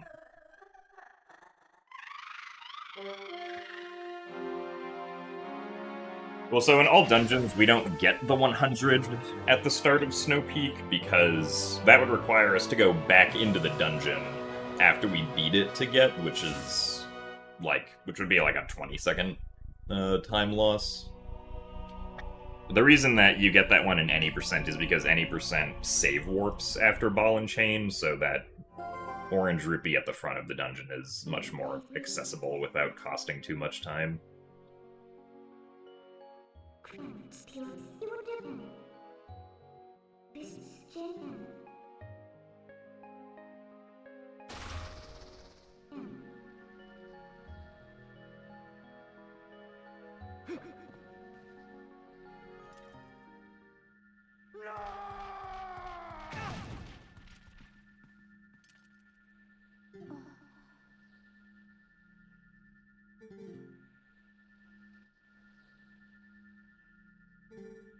Look into eyes of Yeto. Their true beauty.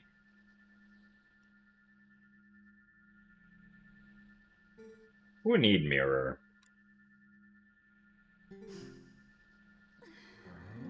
How is pace looking? This pace is looking pretty good.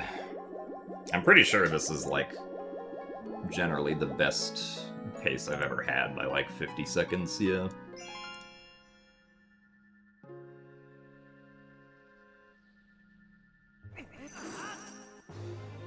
We're losing time on this segment because I had to go pick up the orange rupee, and the Blazetta fight was not the greatest. We lost like 30 seconds to best there, unfortunately.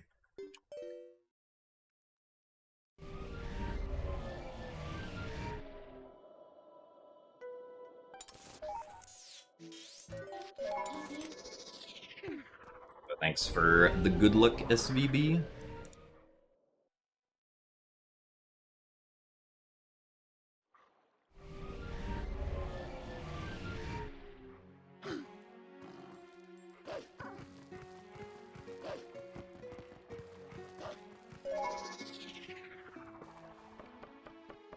Thanks for the good luck as well, Max C35.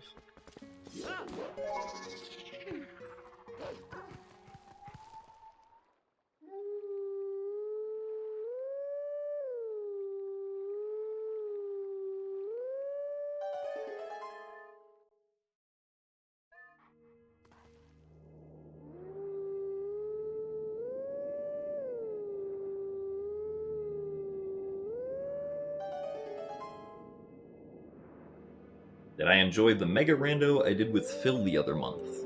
Ah, yeah, I thought that was pretty fun. It definitely went on longer than I thought it would, but that's also because the settings that Phil meant to do didn't end up working correctly in-game. Which is part of the reason that the time went on so long. Because Phil had to go in and, like, modify some in-game data to make it work properly.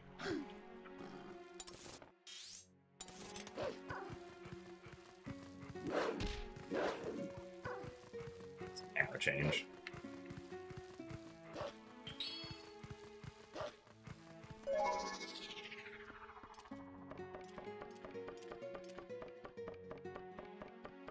So thanks for the good luck comics. I'd say that I've been doing well. Hope that you've also been doing well.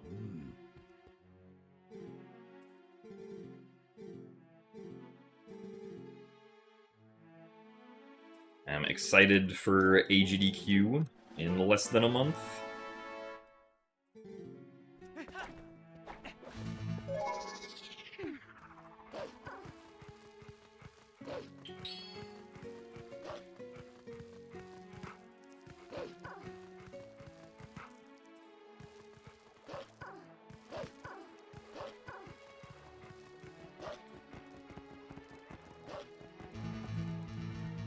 Come on.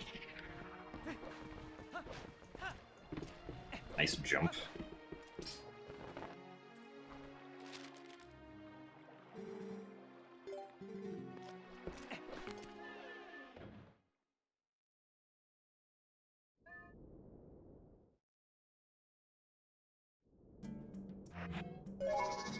What?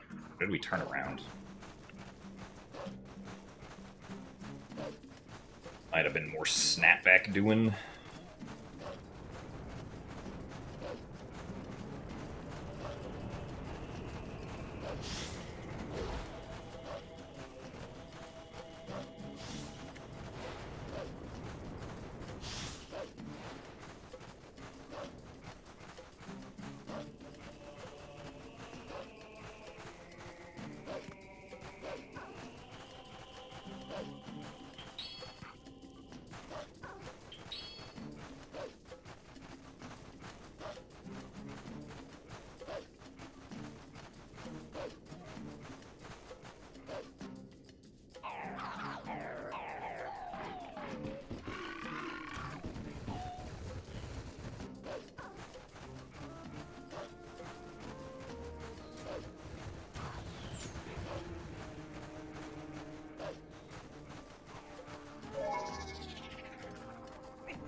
No, that's unfortunate.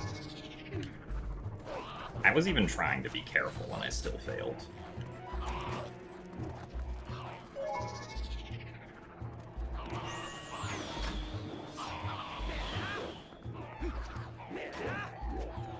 Come on. Get up there.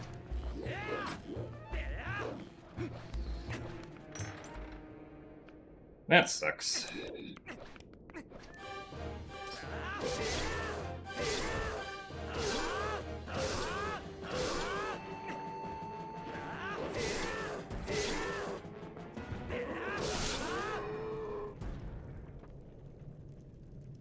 So we're losing like 20 seconds here, 30 over best.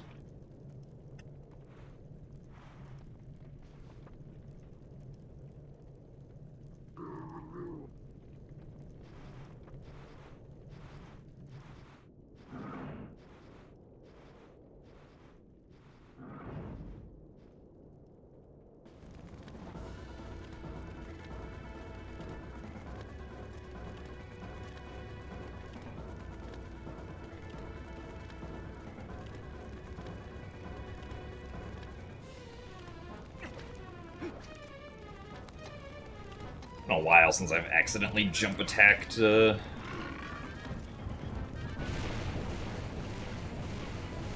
onto that tiny slope of the pillar.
Well, let's see how good Pogate Skip goes.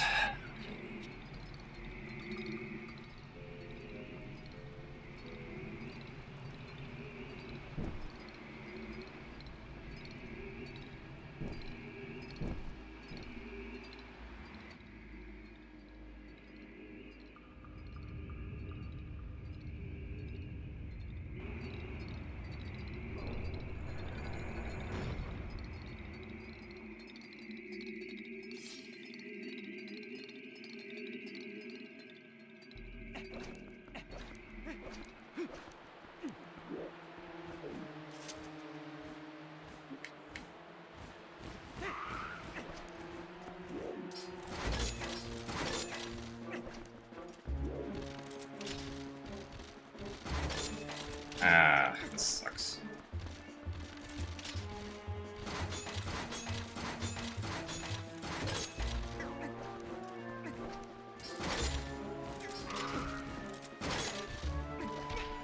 Ah.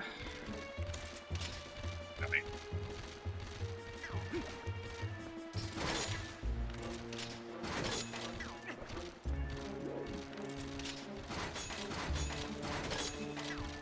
There's one.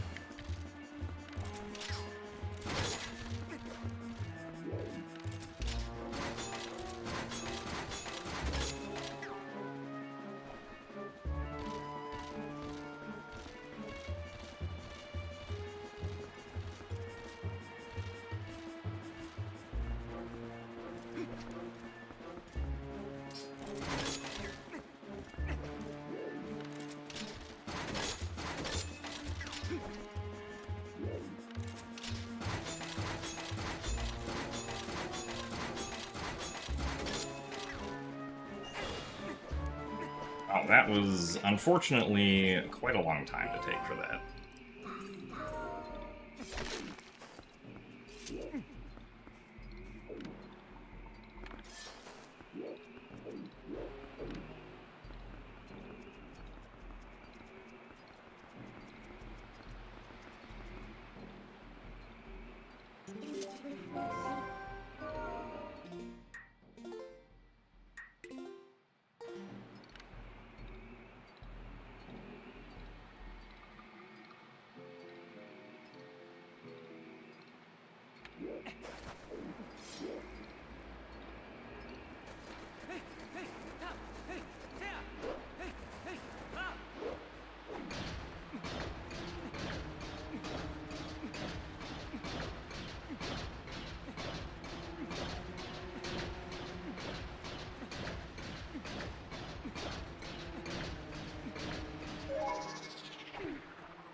What you're seeing right now is Pogate Skip.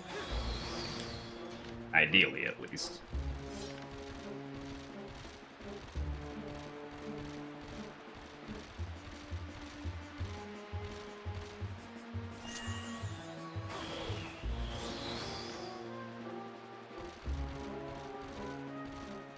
Fortunately, we are not getting great RNG, so...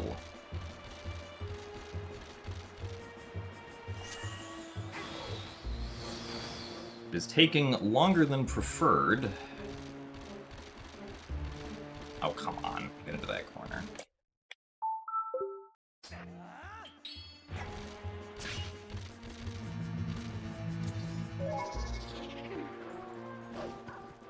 Fortunately, despite our best efforts, we are still losing time here.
Trying to swap the equips for Ball and Chain and Claw Shot there, but couldn't do it.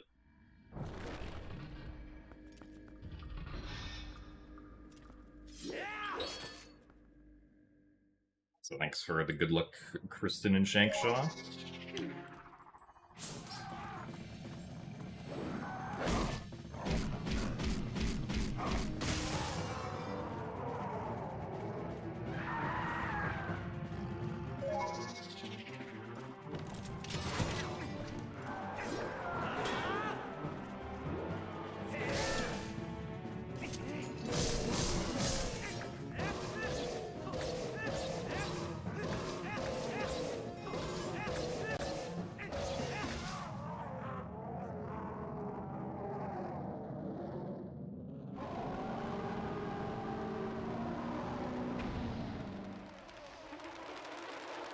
So all the time that we lost on this segment was to Pogate Skip.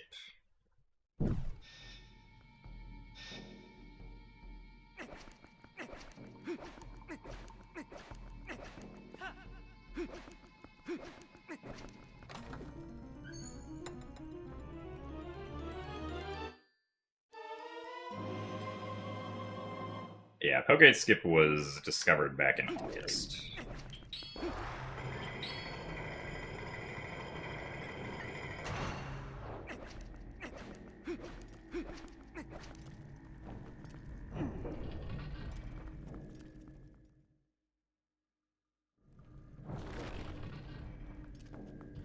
I mean, I wouldn't say there are any, like, huge run killers left now, but, I mean, we can still lose time in a lot of places over the next hour and a half, so...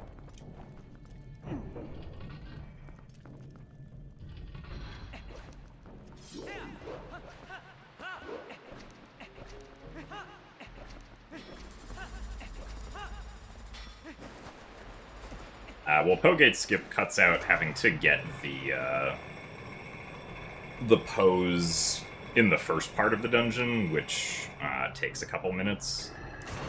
Nice. Happens.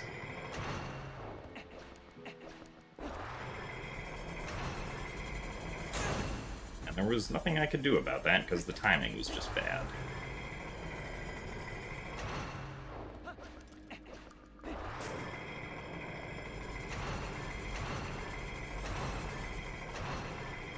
I guess if I get caught there, I should wait a little bit before going again.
The spinner segment involved getting unlucky with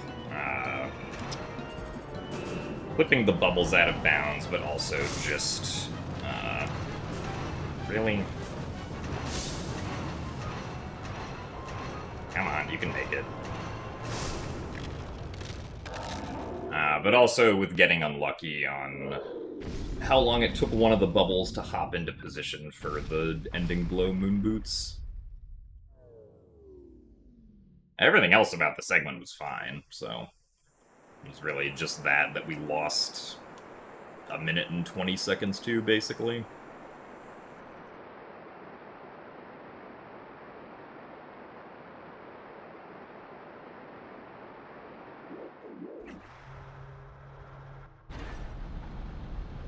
Unfortunately, we're not really saving any time here, because we had a slow third cycle there, and also fell down once on the spinner tracks.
I don't know, all dungeons doesn't require all heart containers.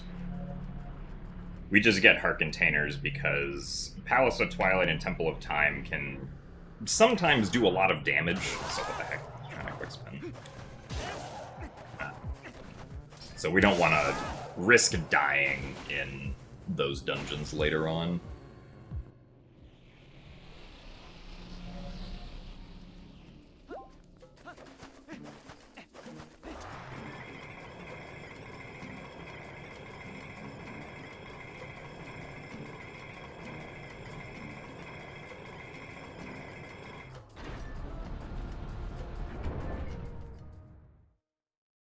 Yes, a task would skip heart containers.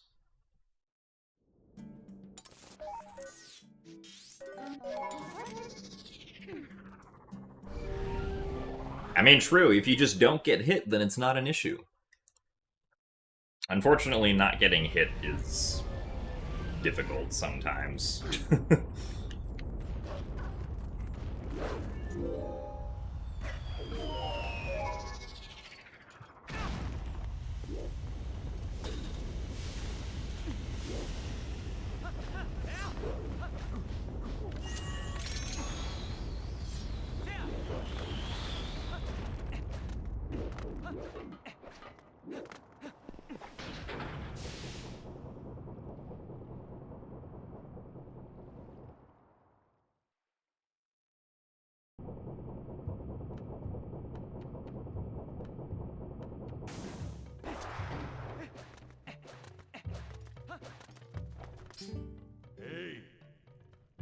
I mean, I've definitely not been able to do Pogate skip RTA without Shield Bash. The problem isn't just the fact that we don't have notches. The problem is that TPHD's collision detection is very slightly different. Nice. And because of that, it's not possible to transform into Wolflink as high up in the quicksand.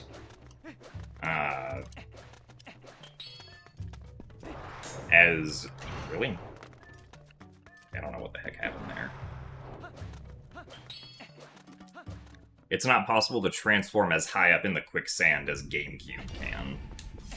So if you do transform into Wolflink, you start off much lower, and even if you hold perfectly straight forward, it's pretty much impossible to get all the way through without drowning. At least from what I tested on the emulator of what I could test.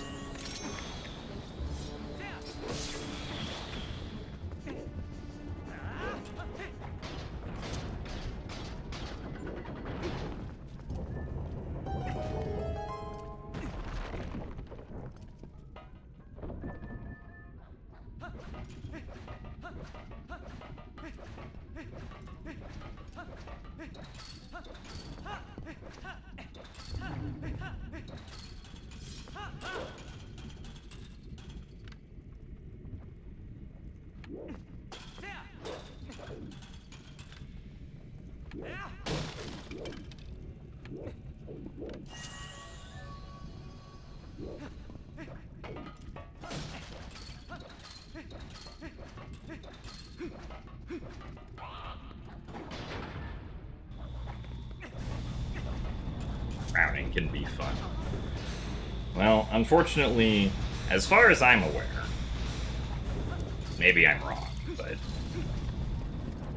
drowning has so far not been helpful for achieving Pogate skip.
Heard that drowning allows for barrier skip in Castletown.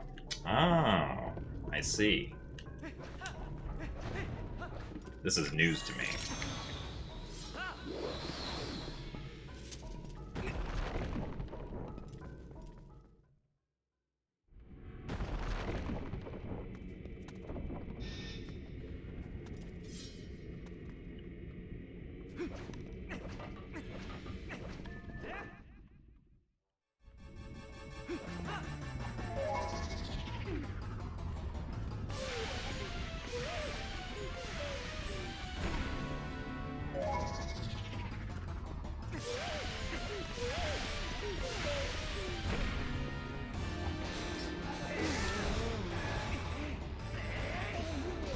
Personally, I like drowning this Goron through the floor.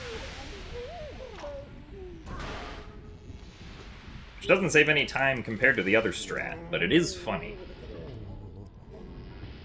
It's also easier.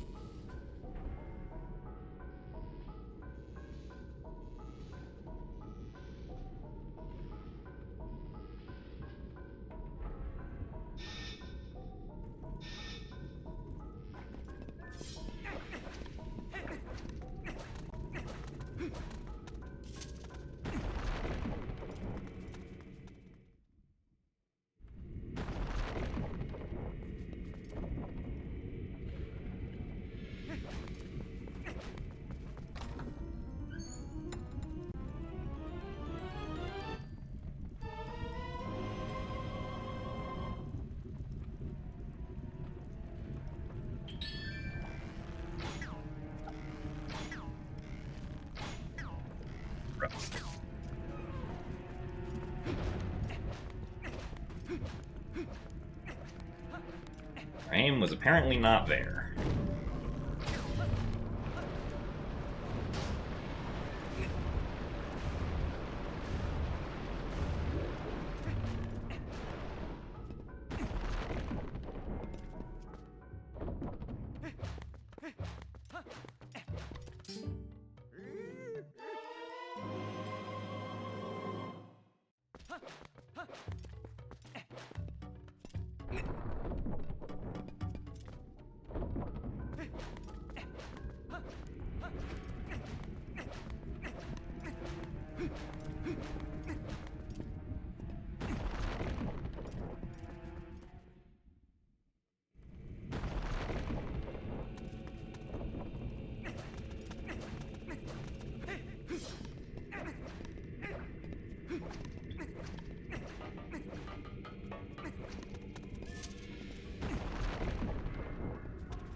Around any percent at some point? Probably, yeah, because definitely improve my any percent time by a couple minutes now. Because my any percent PB doesn't do Pogate skip. I'll look through clips at Lake Bed Temple.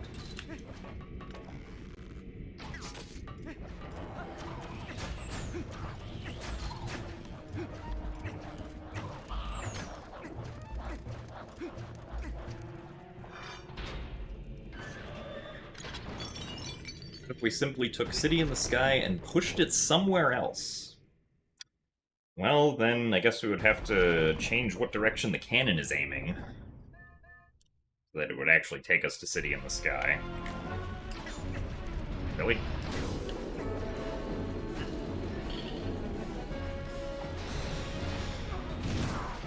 Nice miss.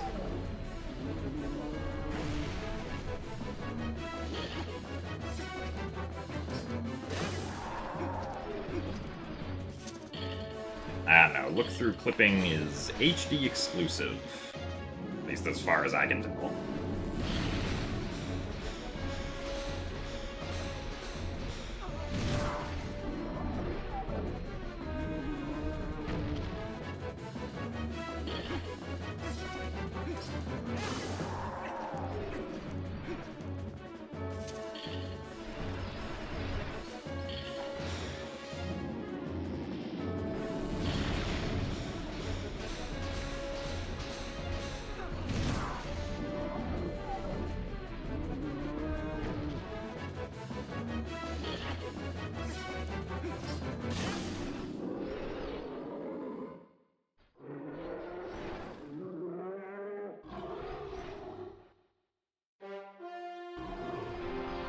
Well, I know that for...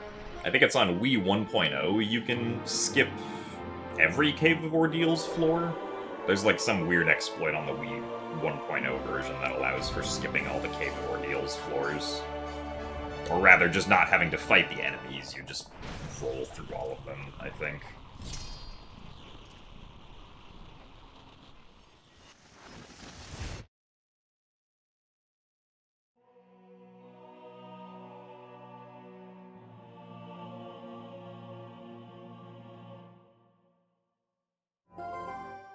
Ah, yes. Look-through clipping is faster than third-person clawshot clips. I'm Howard. Big.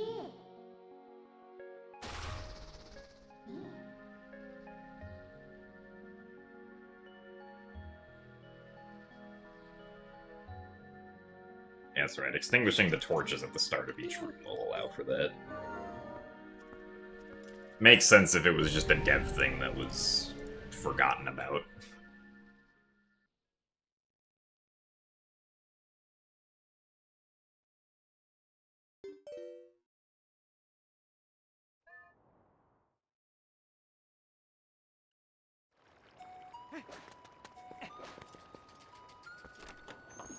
What Zelda games have I 100%ed?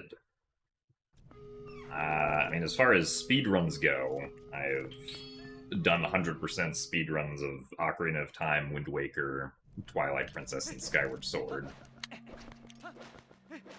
Probably all the ones that I've 100%ed.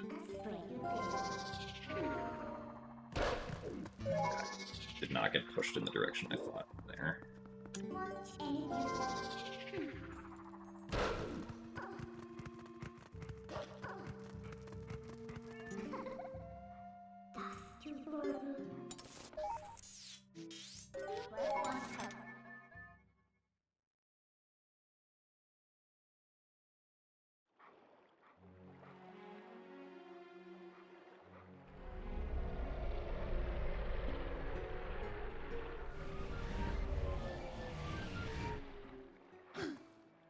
I think there's a TP 100% task in the works.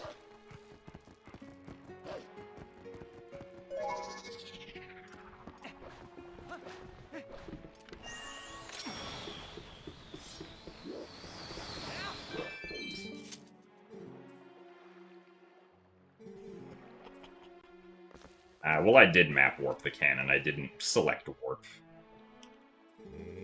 I cancelled out of selecting warp by pressing B, so we didn't get the Midna text where she's normally like, but that guy is still watching us. And it just immediately returned control to me so I could pull out the map.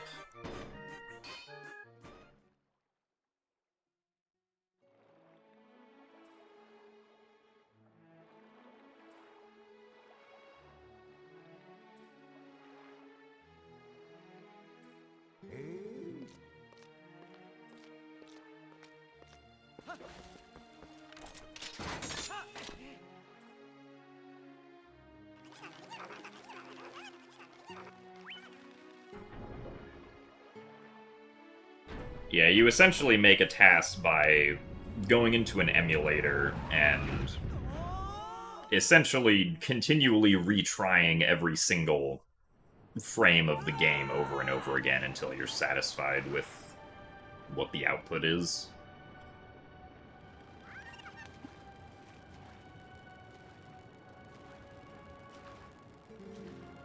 Then, what actually gets saved is essentially a sequence of what the inputs are on every frame of gameplay, and then the emulator can play back that sequence of inputs to the game consistently.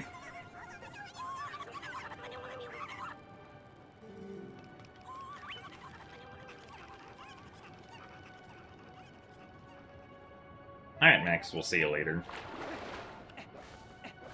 Thanks for watching today.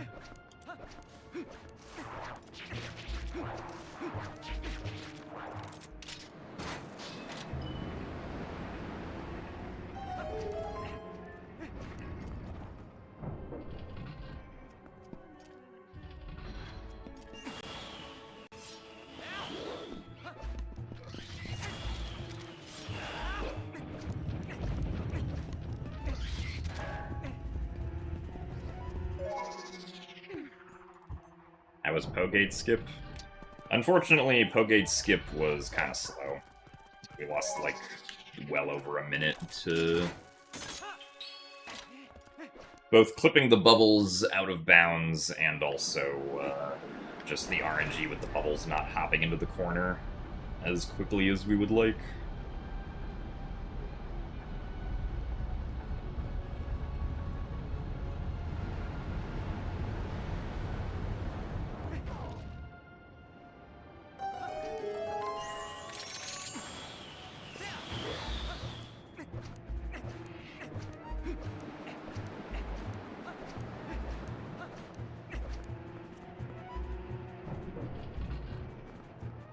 Yeah, I mean, if you desynced a task by 1 frame, you'd probably just continuously stay in whatever area you're in.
Not the direction I wanted to throw the boomerang, actually.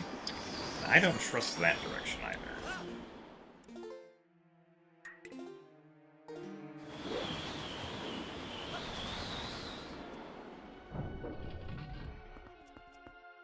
Very good snapback, thank you.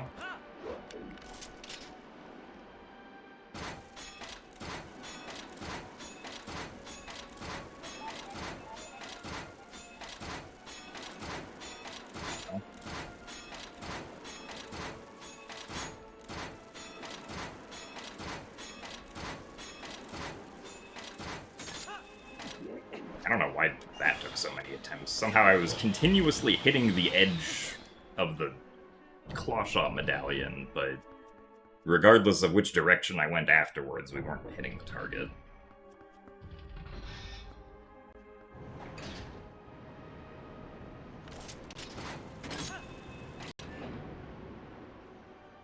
Oh well.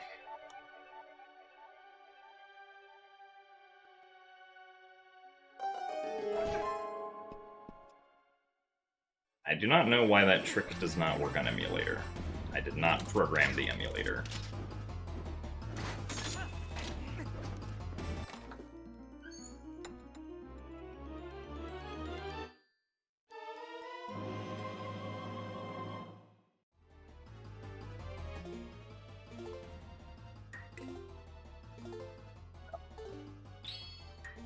Or armor.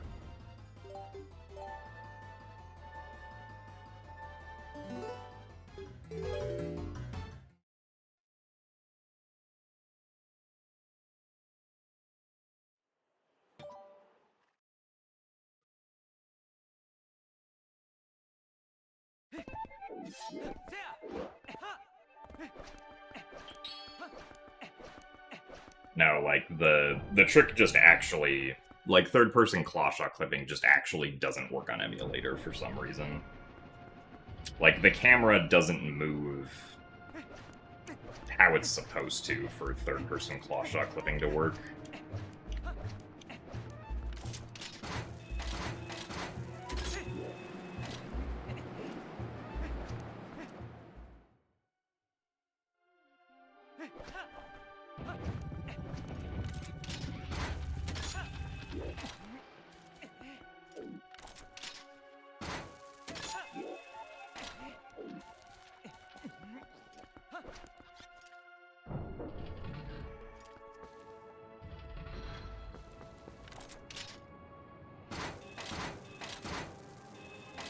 Come on. Oh. Claw shot reticle had to lie. Trick to be successful. Well, third-person claw shot clipping doesn't work on GameCube in general, because GameCube doesn't have third-person aiming. Third-person claw shot clipping only works on Wii U and Wii, where third-person aiming is available.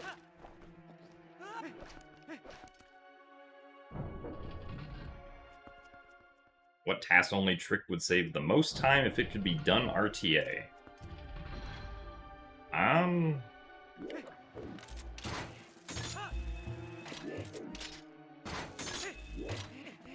I guess probably for Hundo, the Golden Wolf. No, I wanted to go into first person first.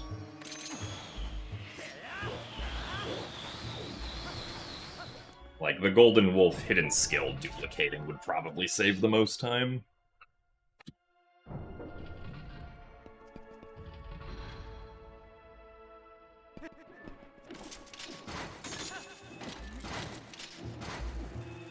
Really? Really? Bro, didn't think I was that far away. Well, I don't know if we're gonna make this cycle now. Still try, I suppose.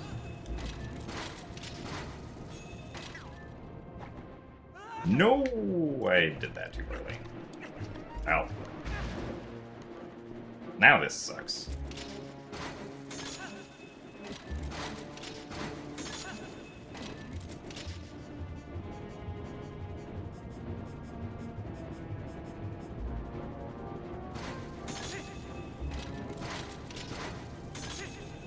Okay, so it still actually would have worked. I just was way too low.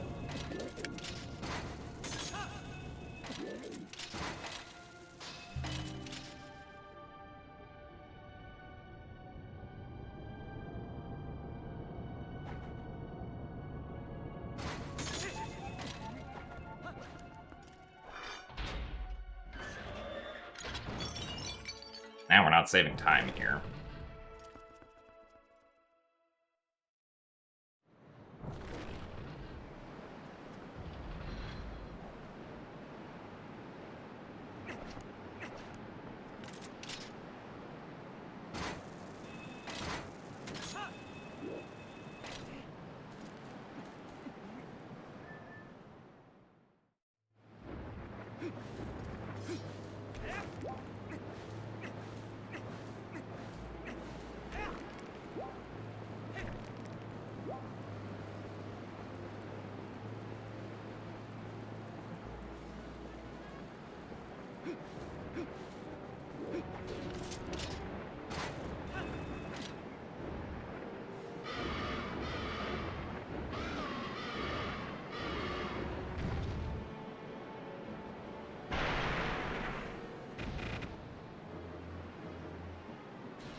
True, this is a good game. I do enjoy playing this game.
Thanks for the good luck in the raid, Arexis.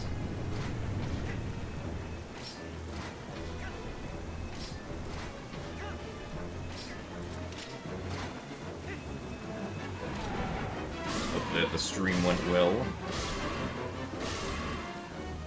Welcome into a TPHD run that, unfortunately, has lost a bunch of time on the last few segments.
Do not panic, I am ahead. I mean, I suppose that's true, but... we're not ahead by very much.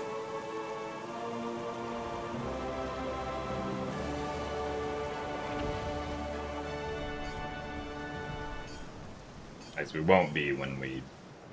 actually, I guess we're not technically losing a whole lot of time here, but we're losing a lot of time over my best.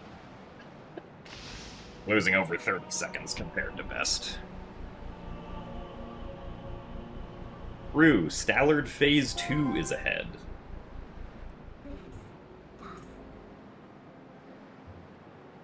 I am more than just ahead. That's true.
That slightly.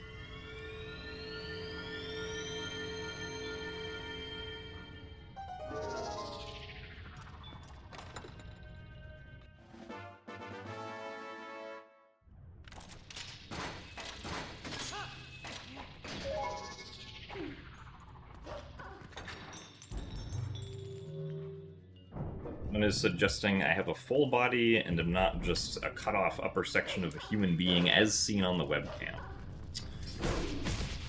I don't know, that's a pretty bold claim to make.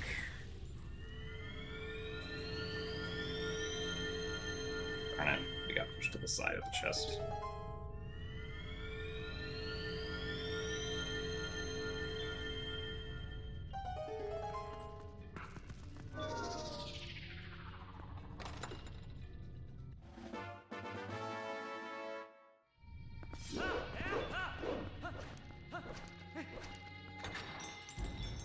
How can Wolflink not open a chest, but can open a locked door? Well, the doors in this dungeon and City in the Sky are weird. They just kind of open without Link doing anything.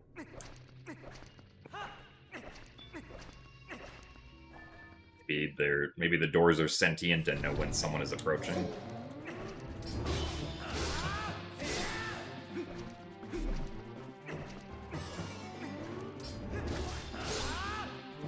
Oh, really? How did this happen?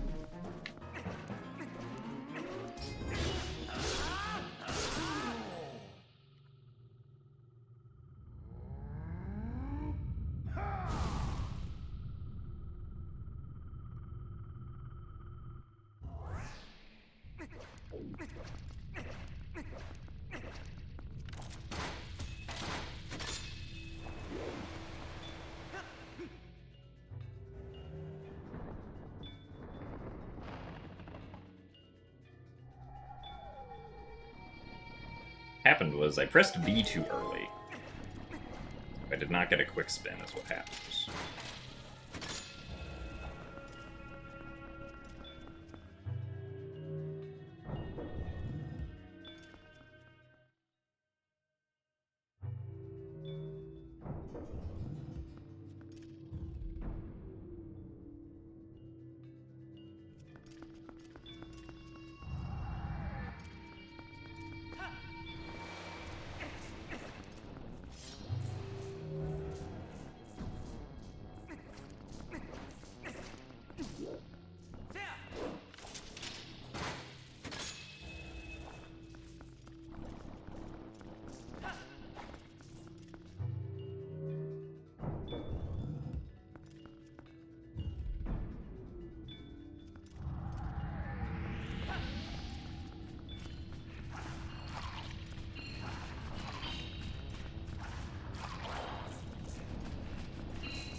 Are Zelda bosses best when they are combat or puzzles? I would probably say combat that feels unique. Right, like I think Blizzetta in Twilight Princess is good because it's combat, but it's combat that feels unique because the combat is throwing around the ball and chain. Really? Ugh.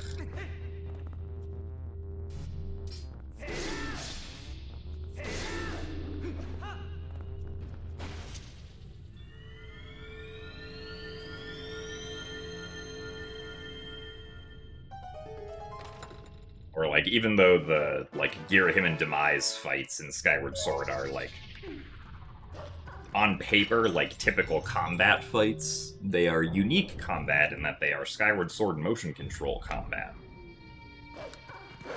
Which is why I like them.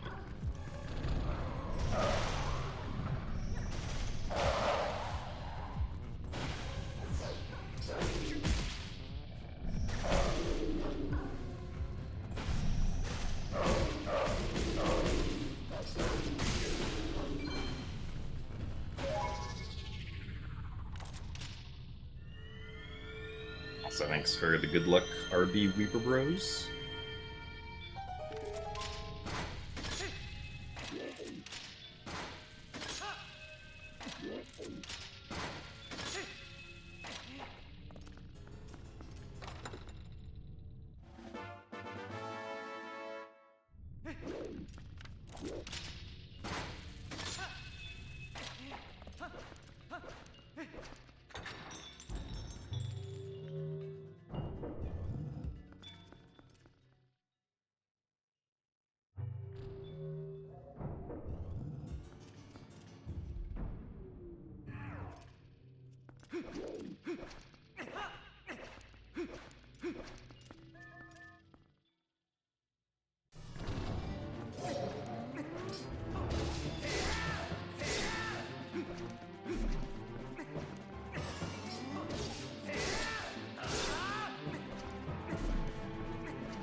Ha.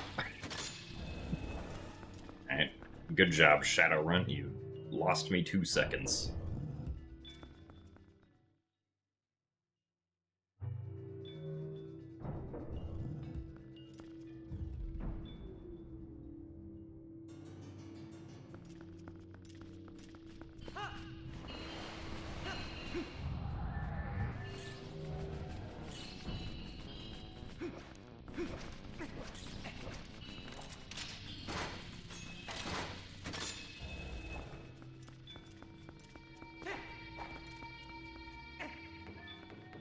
Nice throw. Definitely wanted to throw the Saul there.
Surprising that we lost 20 seconds there.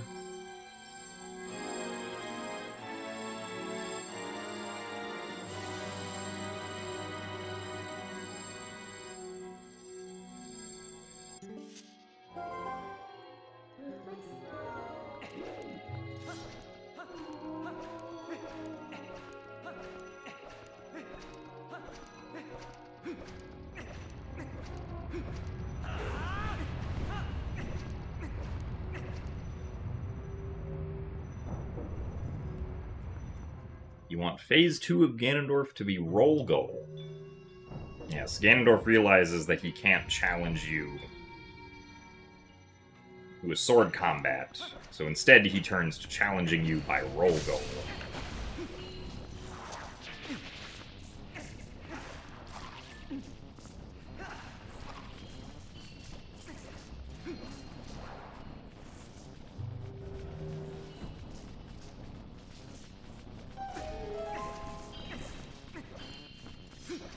I think my PB had a pretty good Puppet Zelda fight, if I remember correctly.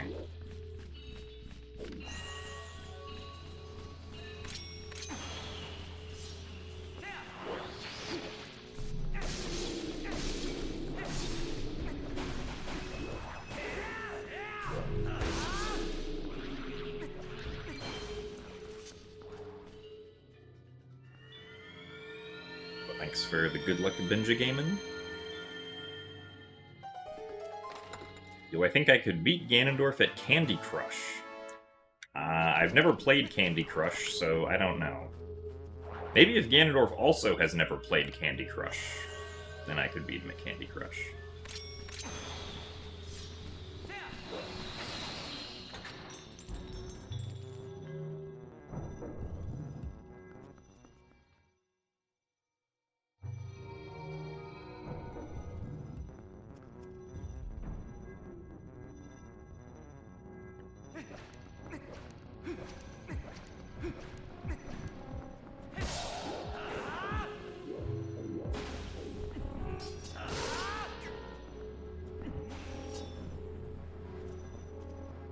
Yeah, there is no way to get to the second half of the dungeon first.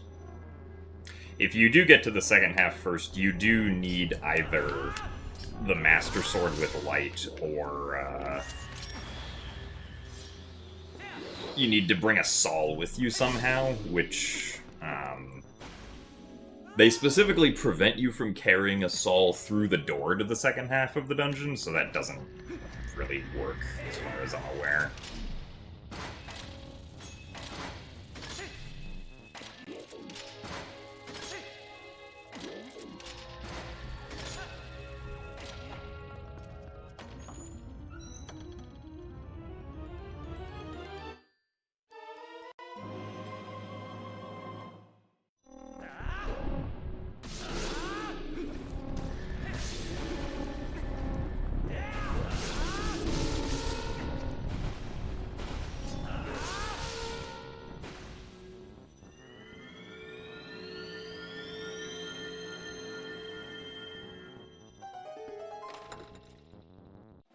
Well, I don't think look-through clipping would help for the Twilight curtain.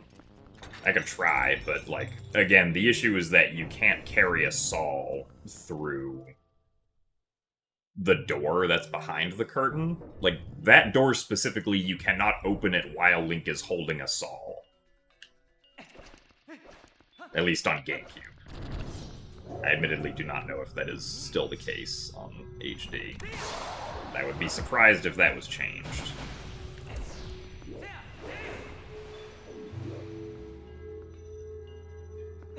I also think it would be too thick. Like, I don't think it's... at least thinking about how big the gap is, I feel like the gap... or like the two-sided collision is too thick to look all the way through.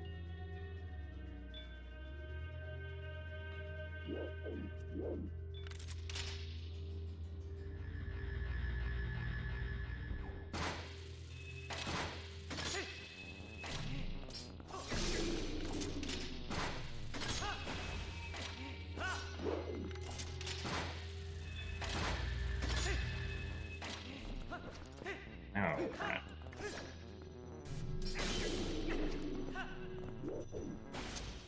What delays him enough there to be able to actually get the hit in?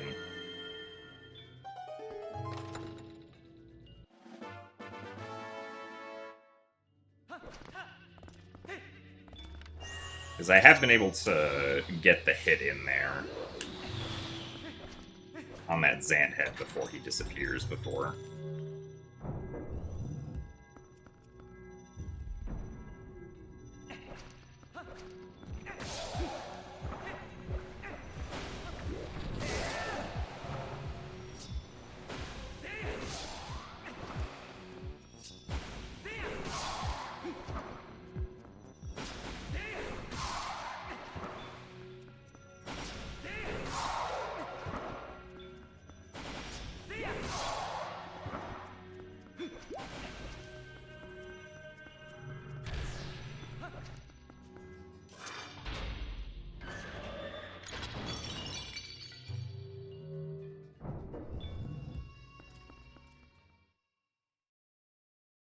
Yeah, HD gets Shield Bash for Pogate Skip because, at least as far as I can tell, it's the only way that you can consistently cross the out-of-bounds quicksand for Pogate Skip.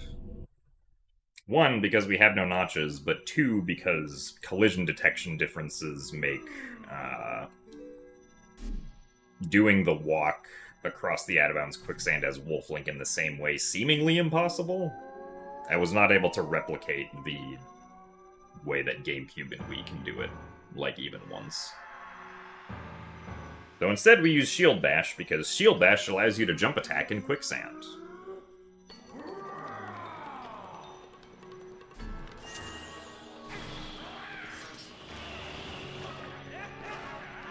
What the heck?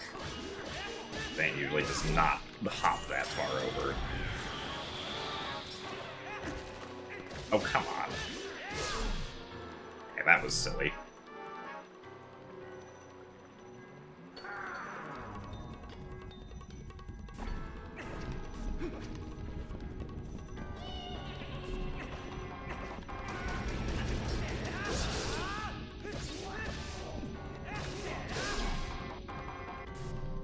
So thanks for the good luck must be true.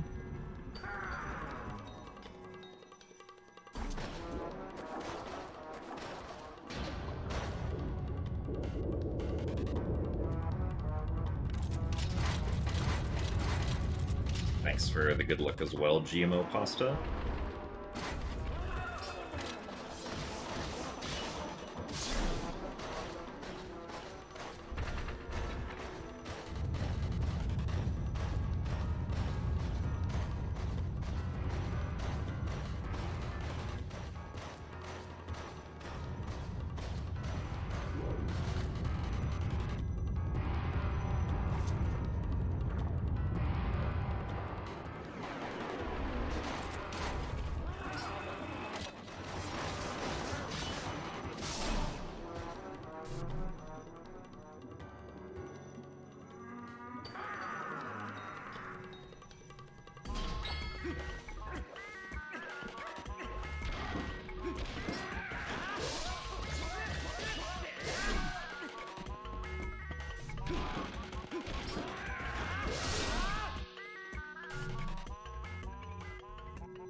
Little too close.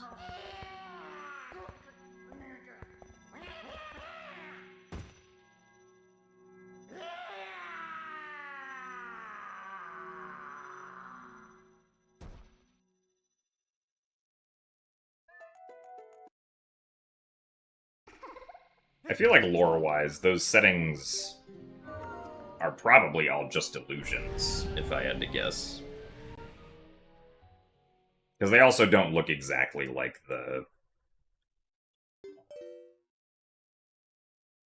They don't look exactly like the places that they're mimicking.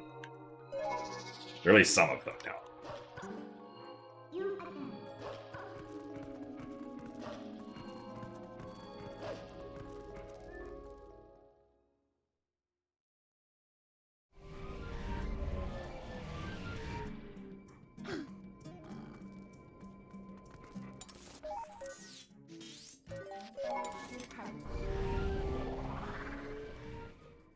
Yeah, I also kind of heard Midna say you again.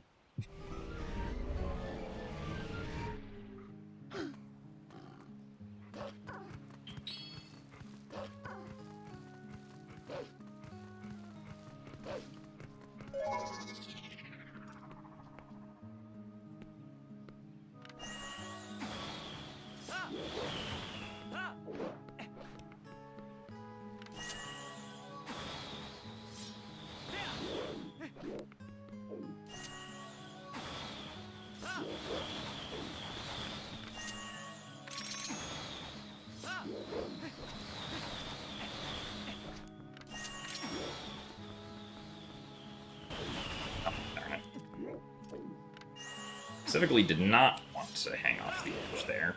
What? Really? Okay, well. I am surprised that the boomerang wasn't over a void when I jump attacked there.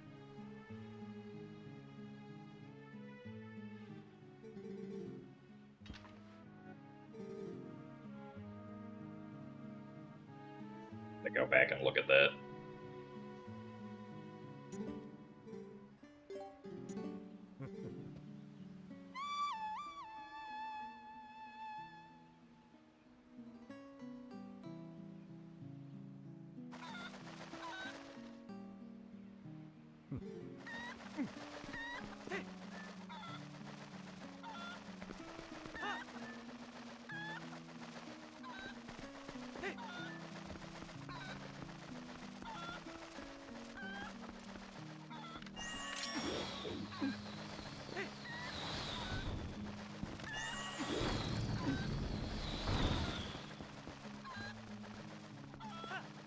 Well, so I think on its own, doing Golden Cuckoo Skip saves like 25 seconds.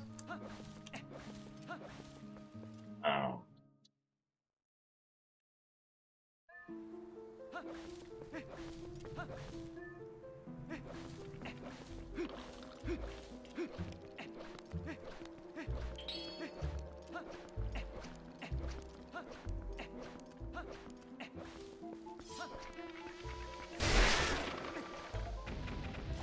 I mean, how much time you lose to failing it depends on where in the sequence you fail it. Because the earlier you fail it, the less time you lose, right? I got like over halfway into the sequence there, so I lost... I don't know. Compared to the time that we would have had for doing it correctly, I lost like over a minute.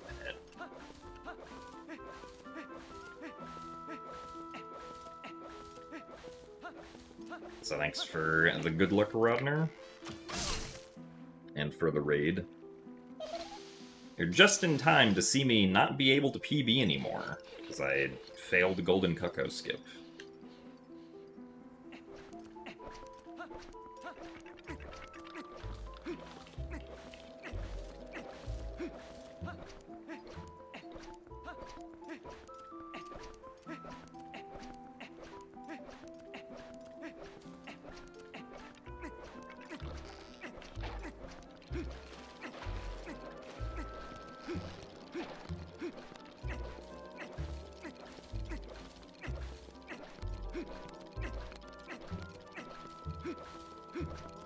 So at least in this game, for the glitchless category, doing a long jump attack with the Gale Boomerang specifically is considered a glitch, yes.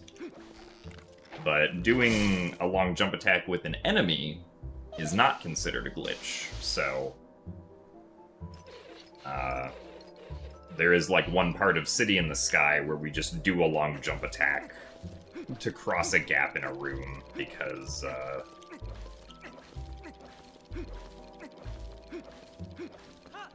an enemy happens to line up pretty well for, like, the angle of the long jump attack that we need.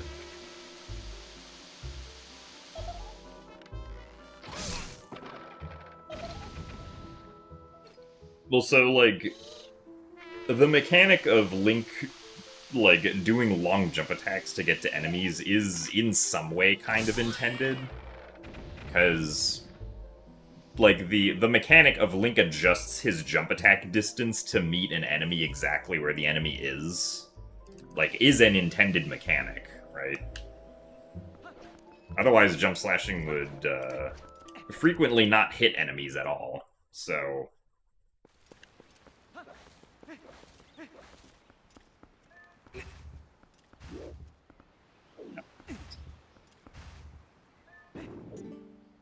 Darn it. I didn't get the text skip.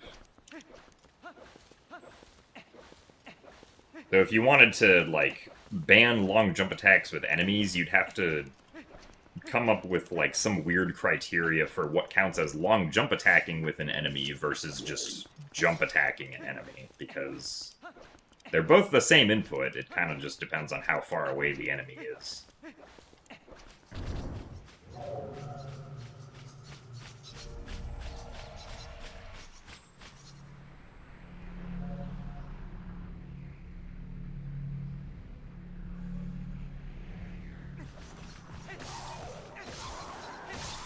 Okay. I'd like to quick spin, ideally.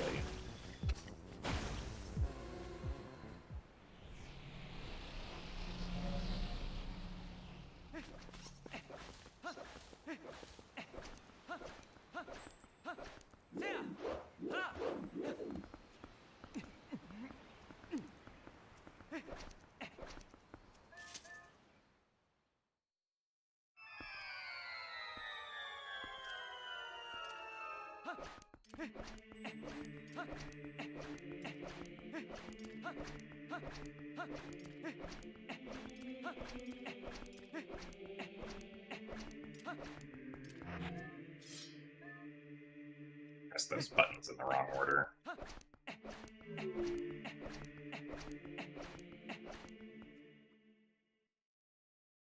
This is why you have declared war on the term glitchless. Do you prefer the term bug limit? Or is there some other term you wish would be used?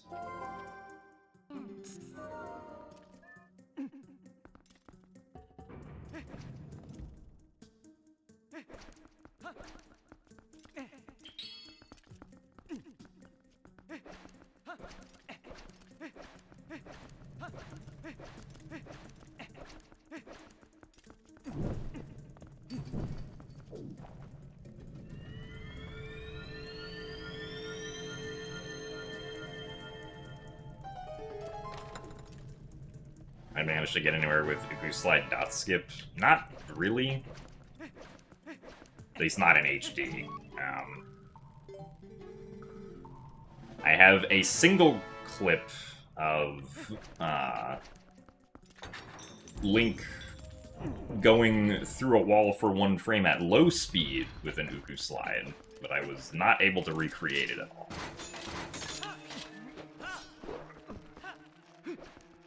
For some reason on GameCube, Link seems to always go to, like, specifically for the Door of Time, he seems to always end up going to, like, the exact position that he needs to. Also, really?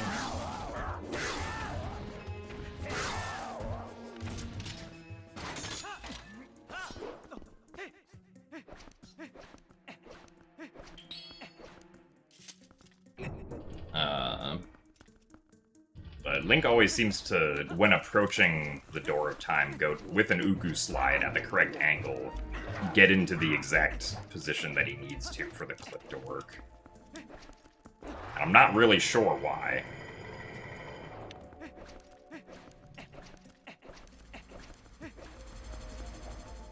It doesn't seem to happen on HD. I don't know about Wii.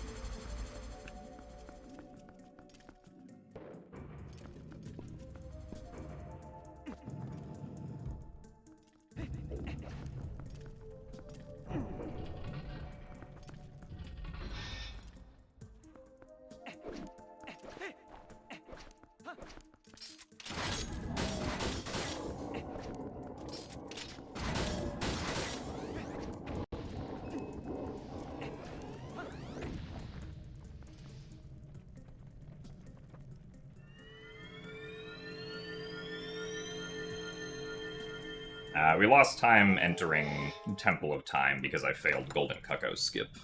Like, I was doing a series of long jump attacks to not have to use the Golden Cuckoo, but then I accidentally fell down on one of them. And unfortunately, if you fail Golden Cuckoo skip, then you have to still go through the entire cutscene of getting the Golden Cuckoo. So you lose time for having failed the skip, and then you additionally lose time for then having to actually watch the cutscene that you were trying to skip.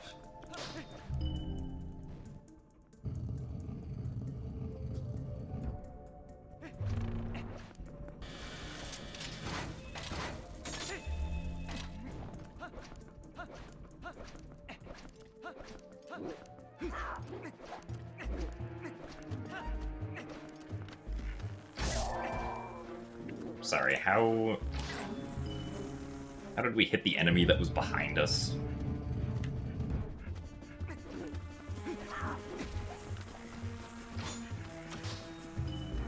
So thank you very much, Dublot, for the 33 months of Prime.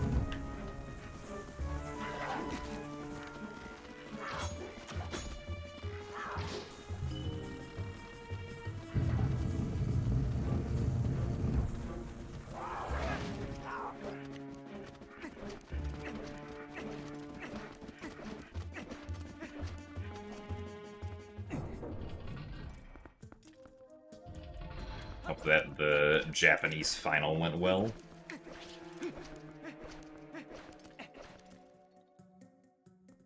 Oh yeah, I mean, I know why the, like, why the arrow hit the Lizalfos, but, like... It feels very silly that that can happen with the fact that visually the Lizalfos is behind Link, but...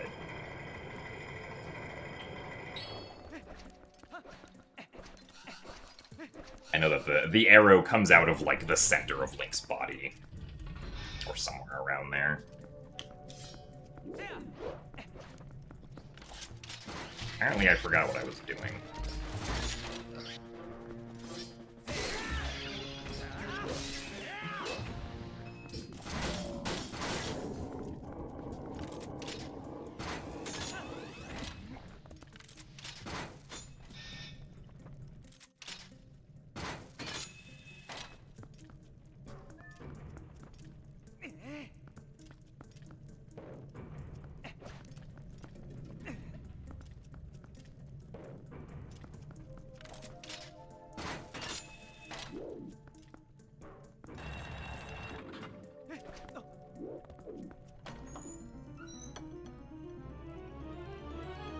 So thanks for the good luck pounce.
Now I wanted to actually collect the arrows there. Come on. Hello. Ball and chain is literally going over the button. And the game's like, I don't know, I don't think you want to equip that there.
And then you also have things with glitchless of, like, the Twilight Princess bug limit rules are different from the Twilight Princess glitchless rules, which are different from the TPHD glitchless rules. Or the Wind Waker bug limit rules being different from the Wind Waker HD glitchless rules. Or the OOT... whatever's happening with OOT glitchless rules being different from OOT 3D glitchless rules.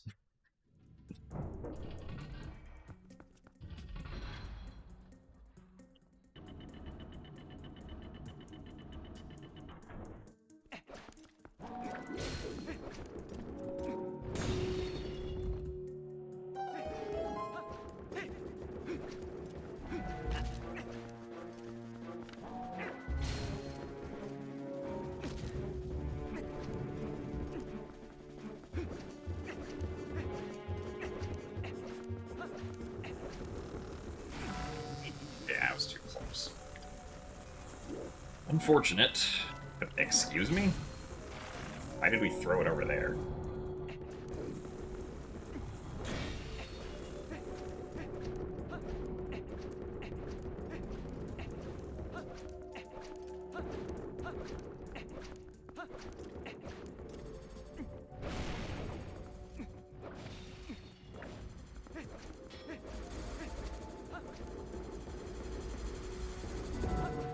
Actually, that's good.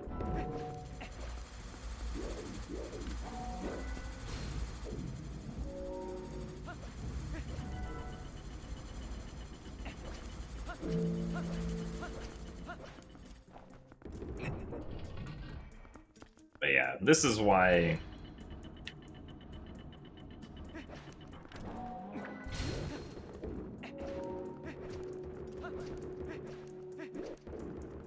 at least I don't generally tend to put too much stock into what the glitchless rules are.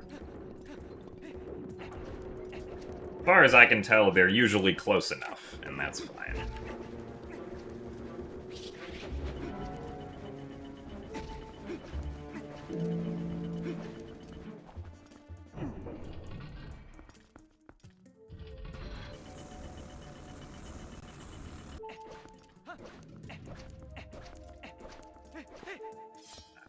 These hearts.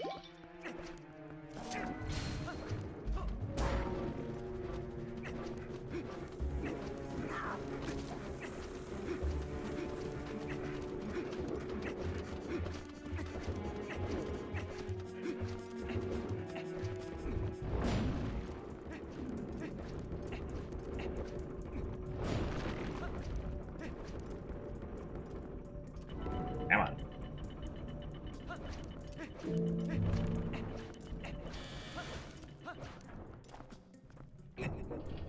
Why does the scale skip work? I guess for some reason the scale just requires that Link or the statue be stationary on the scale for some amount of time before it actually updates like the weights for some reason.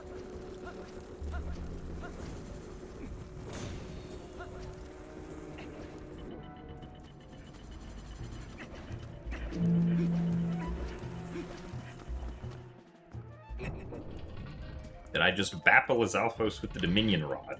Maybe. If I did, I didn't notice.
What's my least favorite enemy in this game? I don't know if I'd have a least favorite enemy.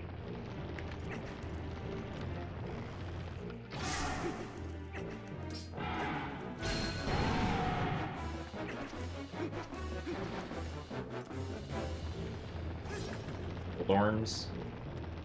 Yeah, the Moldorms can be pretty annoying. I mean, I wouldn't say they're so bad now, since we don't do Poe 1 skip. It's the only place that you really encounter them is the first Room of Arbiters now.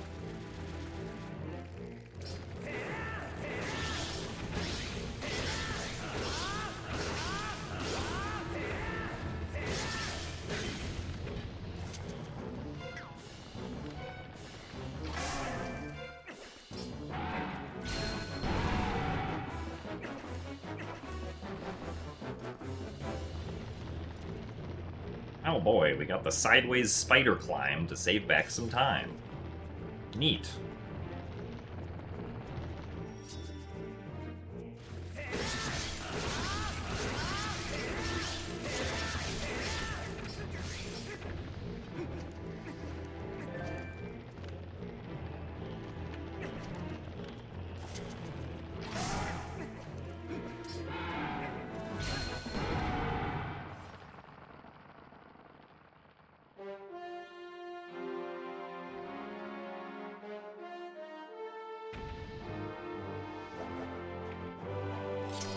Purple friend.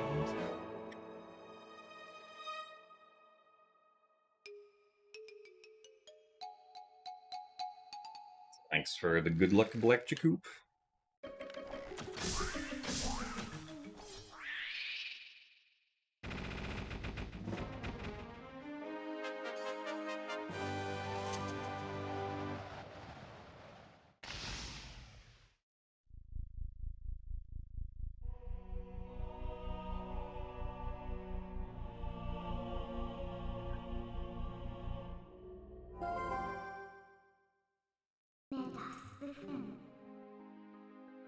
I admittedly don't know what the stupid chew is. I feel like I've never had any particular issues with chews in this game.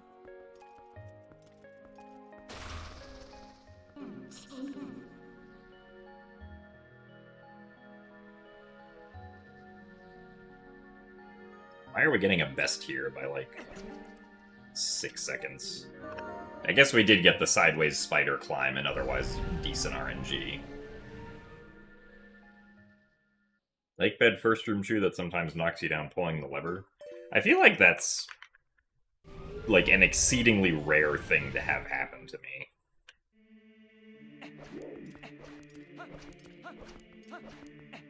I don't remember the last time it happened to me.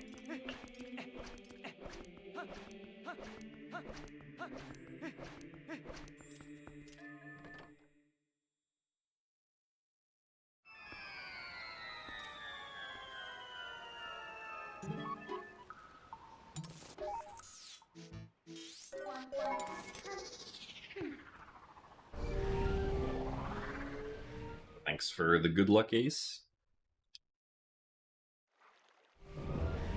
We do Temple of Time last because technically we could do Palace of Twilight and Temple of Time in either order, but if you do Palace of Twilight first, then on the off chance that you fail spin attacking the Shadow Beasts in the Sacred Grove, a single sword slash still kills them.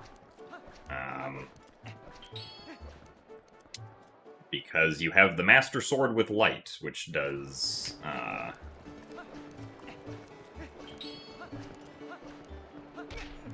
full health damage to Shadow Beasts. Which did actually come in handy this time, because I did fail to quick spin them once.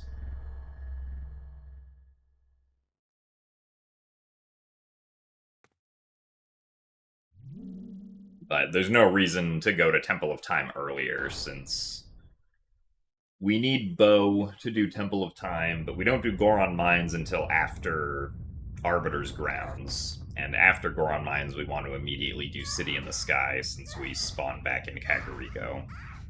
And after we're finished with City in the Sky, we just have Palace of Twilight and Temple of Time left.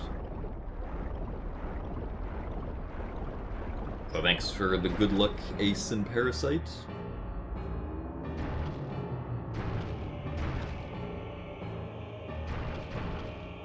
Will ball and chain skip ever be possible? Yeah, if you find early Hyrule Castle, then we can do ball and chain skip.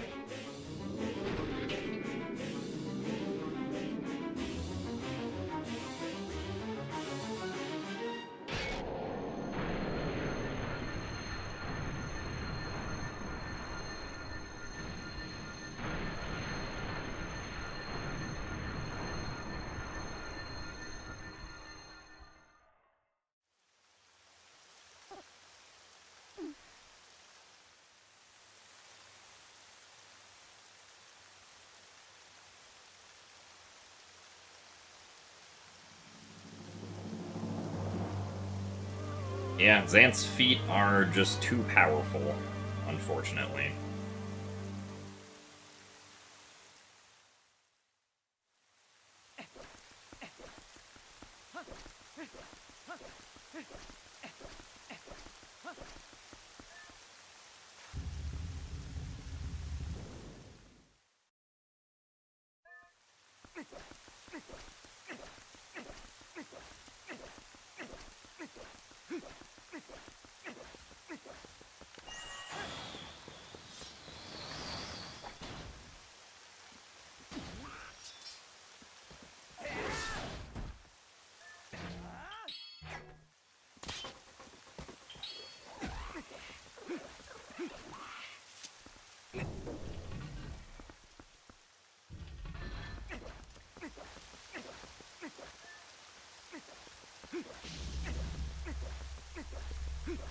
I mean, the only reason we do the moon boots is because we don't have bombs.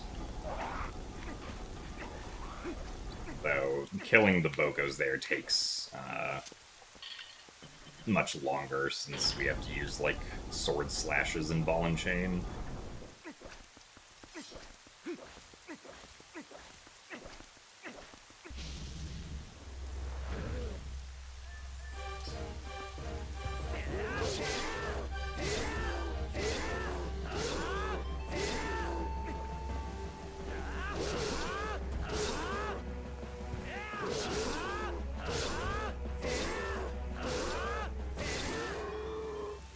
The LJA over the hedge is, like, pretty precise.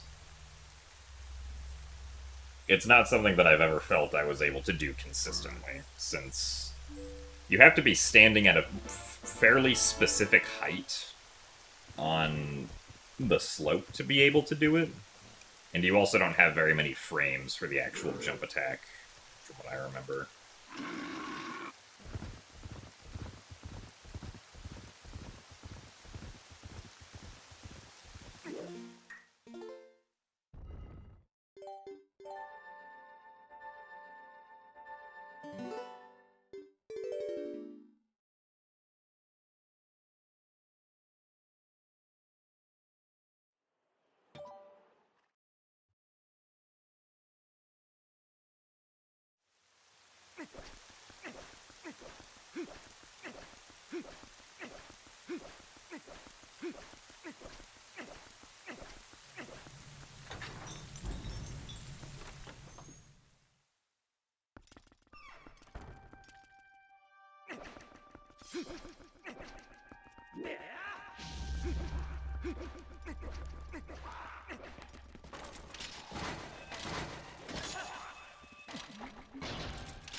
The Wolflink amiibo gives you access to the Cave of Shadows, which is like a Wolflink-only Cave of Ordeals.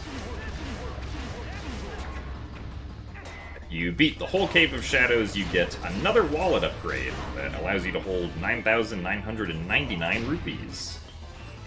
Really?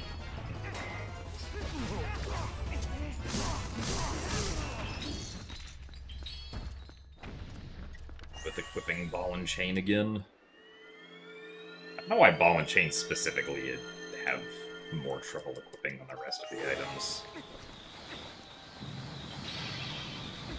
Clearly the ball and chain is too heavy.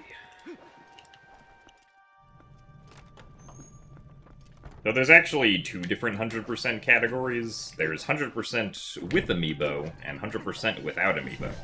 If you use Amiibo, you have to do Cave of Shadows. If you don't use Amiibo, then you don't have to do Cave of Shadows. At least, whenever I've done 100%, I've always done without Amiibo, because I feel like the 100% run for this game is long enough. Really?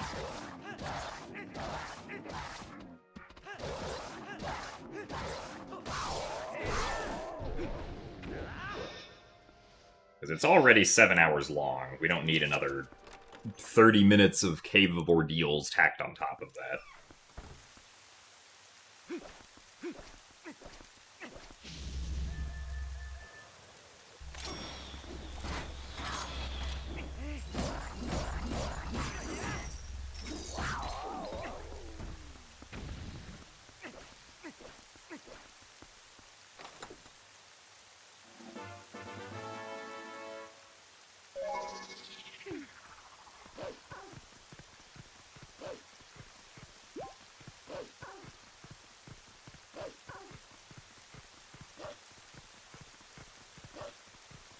Now we get to watch Unceremonious Transformation into Human Link.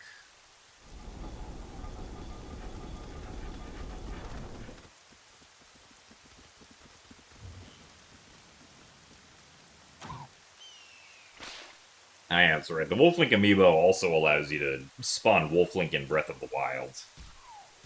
But not in Tears of the Kingdom for some reason. In Tears of the Kingdom, the Wolflink amiibo just spawns meat.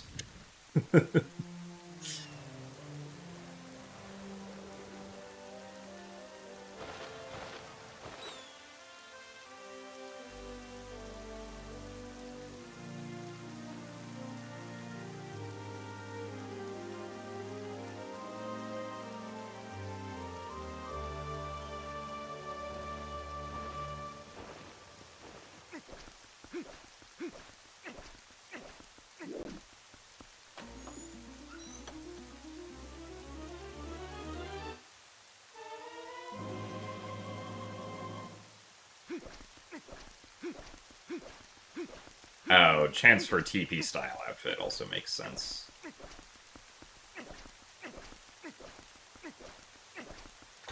It's only ever dropped meat for me, but I don't think I've used it more than like 4 or 5 times or something, so.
Hey, more arrows.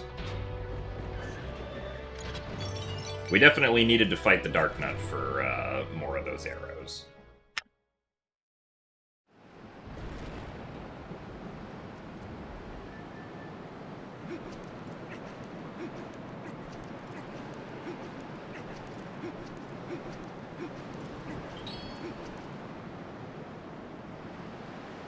Why did I fight the Dark Nut? I fought the Dark Nut because I accidentally rode into the trigger for the barrier there. I did not intend to fight the Dark Nut, but...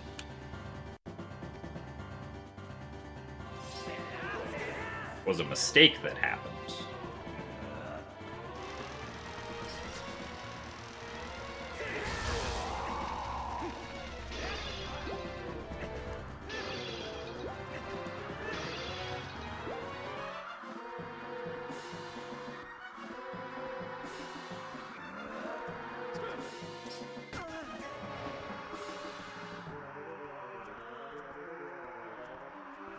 Oh, at least 8 cycles now.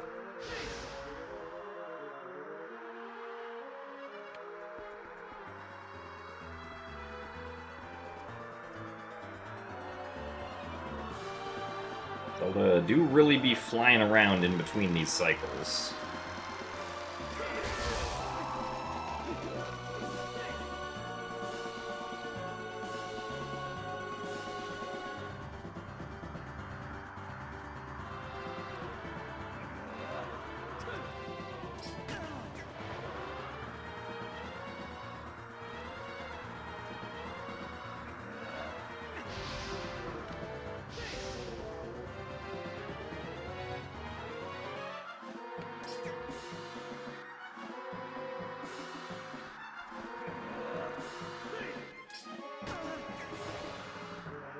Alright.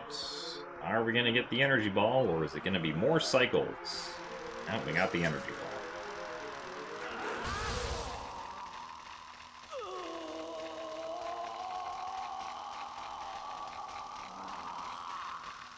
Eight cycles Zelda, probably about average flying.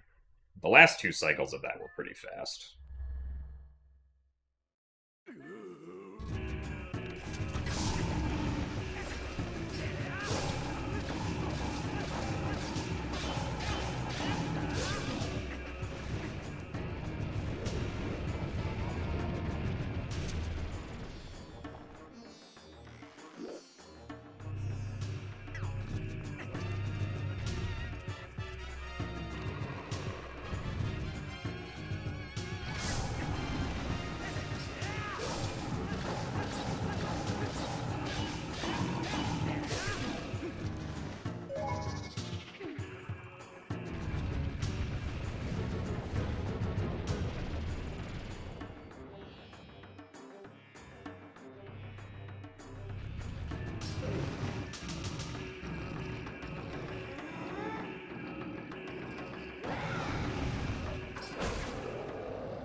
Weird pattern, but alright.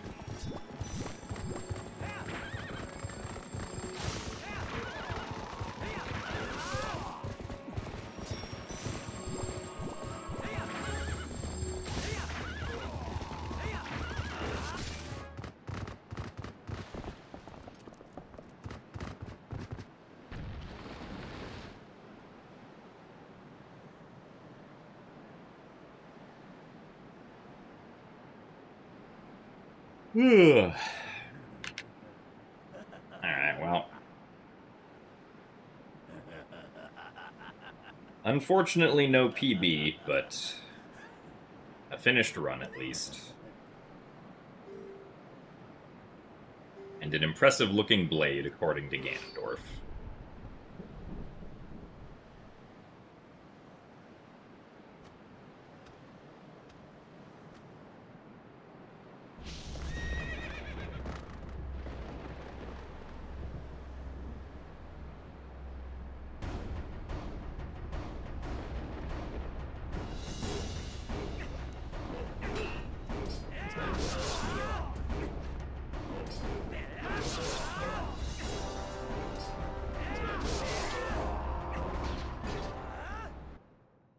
And we still actually save time. Nice.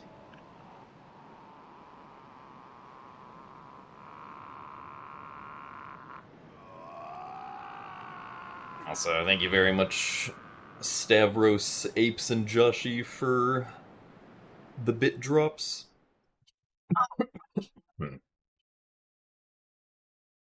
Thank you guys all for the GGs.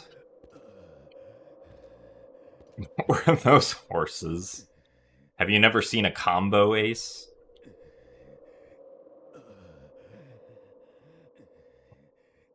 You can make funny chat effects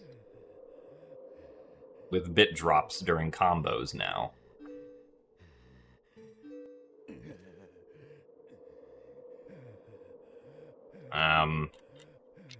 But yeah, this run was, like, really good for the first, like, hour and 50 minutes. Like, everything up until Ball and Chain was, I guess everything up until Enter Arbiters was just straight out best split times, starting from Boomerang and onwards.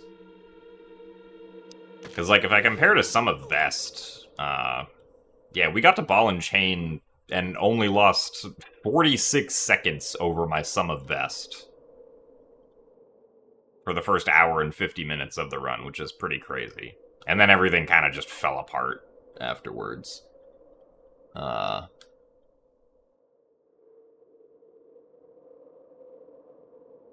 Yeah. So, Pogate Skip, unfortunately, lost us quite a bit of time over best. We also had, like, mistakes in Bulblin Camp. Mistakes in the second half of Arbiters. Goron Mines was pretty good, though. We didn't really lose much time in Goron Mines. City was bad, though. And then Palace of Twilight was kind of eh. Temple of Time, at least the first half of Temple of Time was kind of eh. Second half was apparently good based on getting a best, so.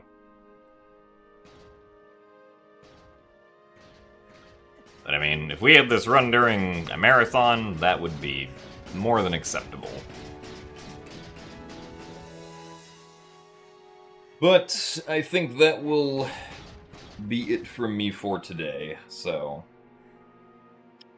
we will do more attempts for TPHD on Wednesday, and tomorrow I will be doing a stream really late in the day, because I'll be doing a Wind Waker multi-world randomizer match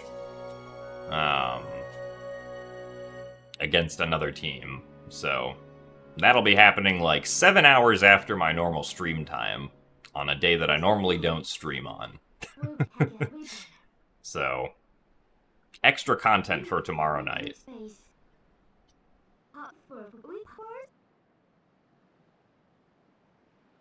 Anyway, thank you guys all for watching today. We will hopefully play the second half of the run better on Wednesday. So, I will see you guys all later. Goodbye. Have a good rest of your Mondays.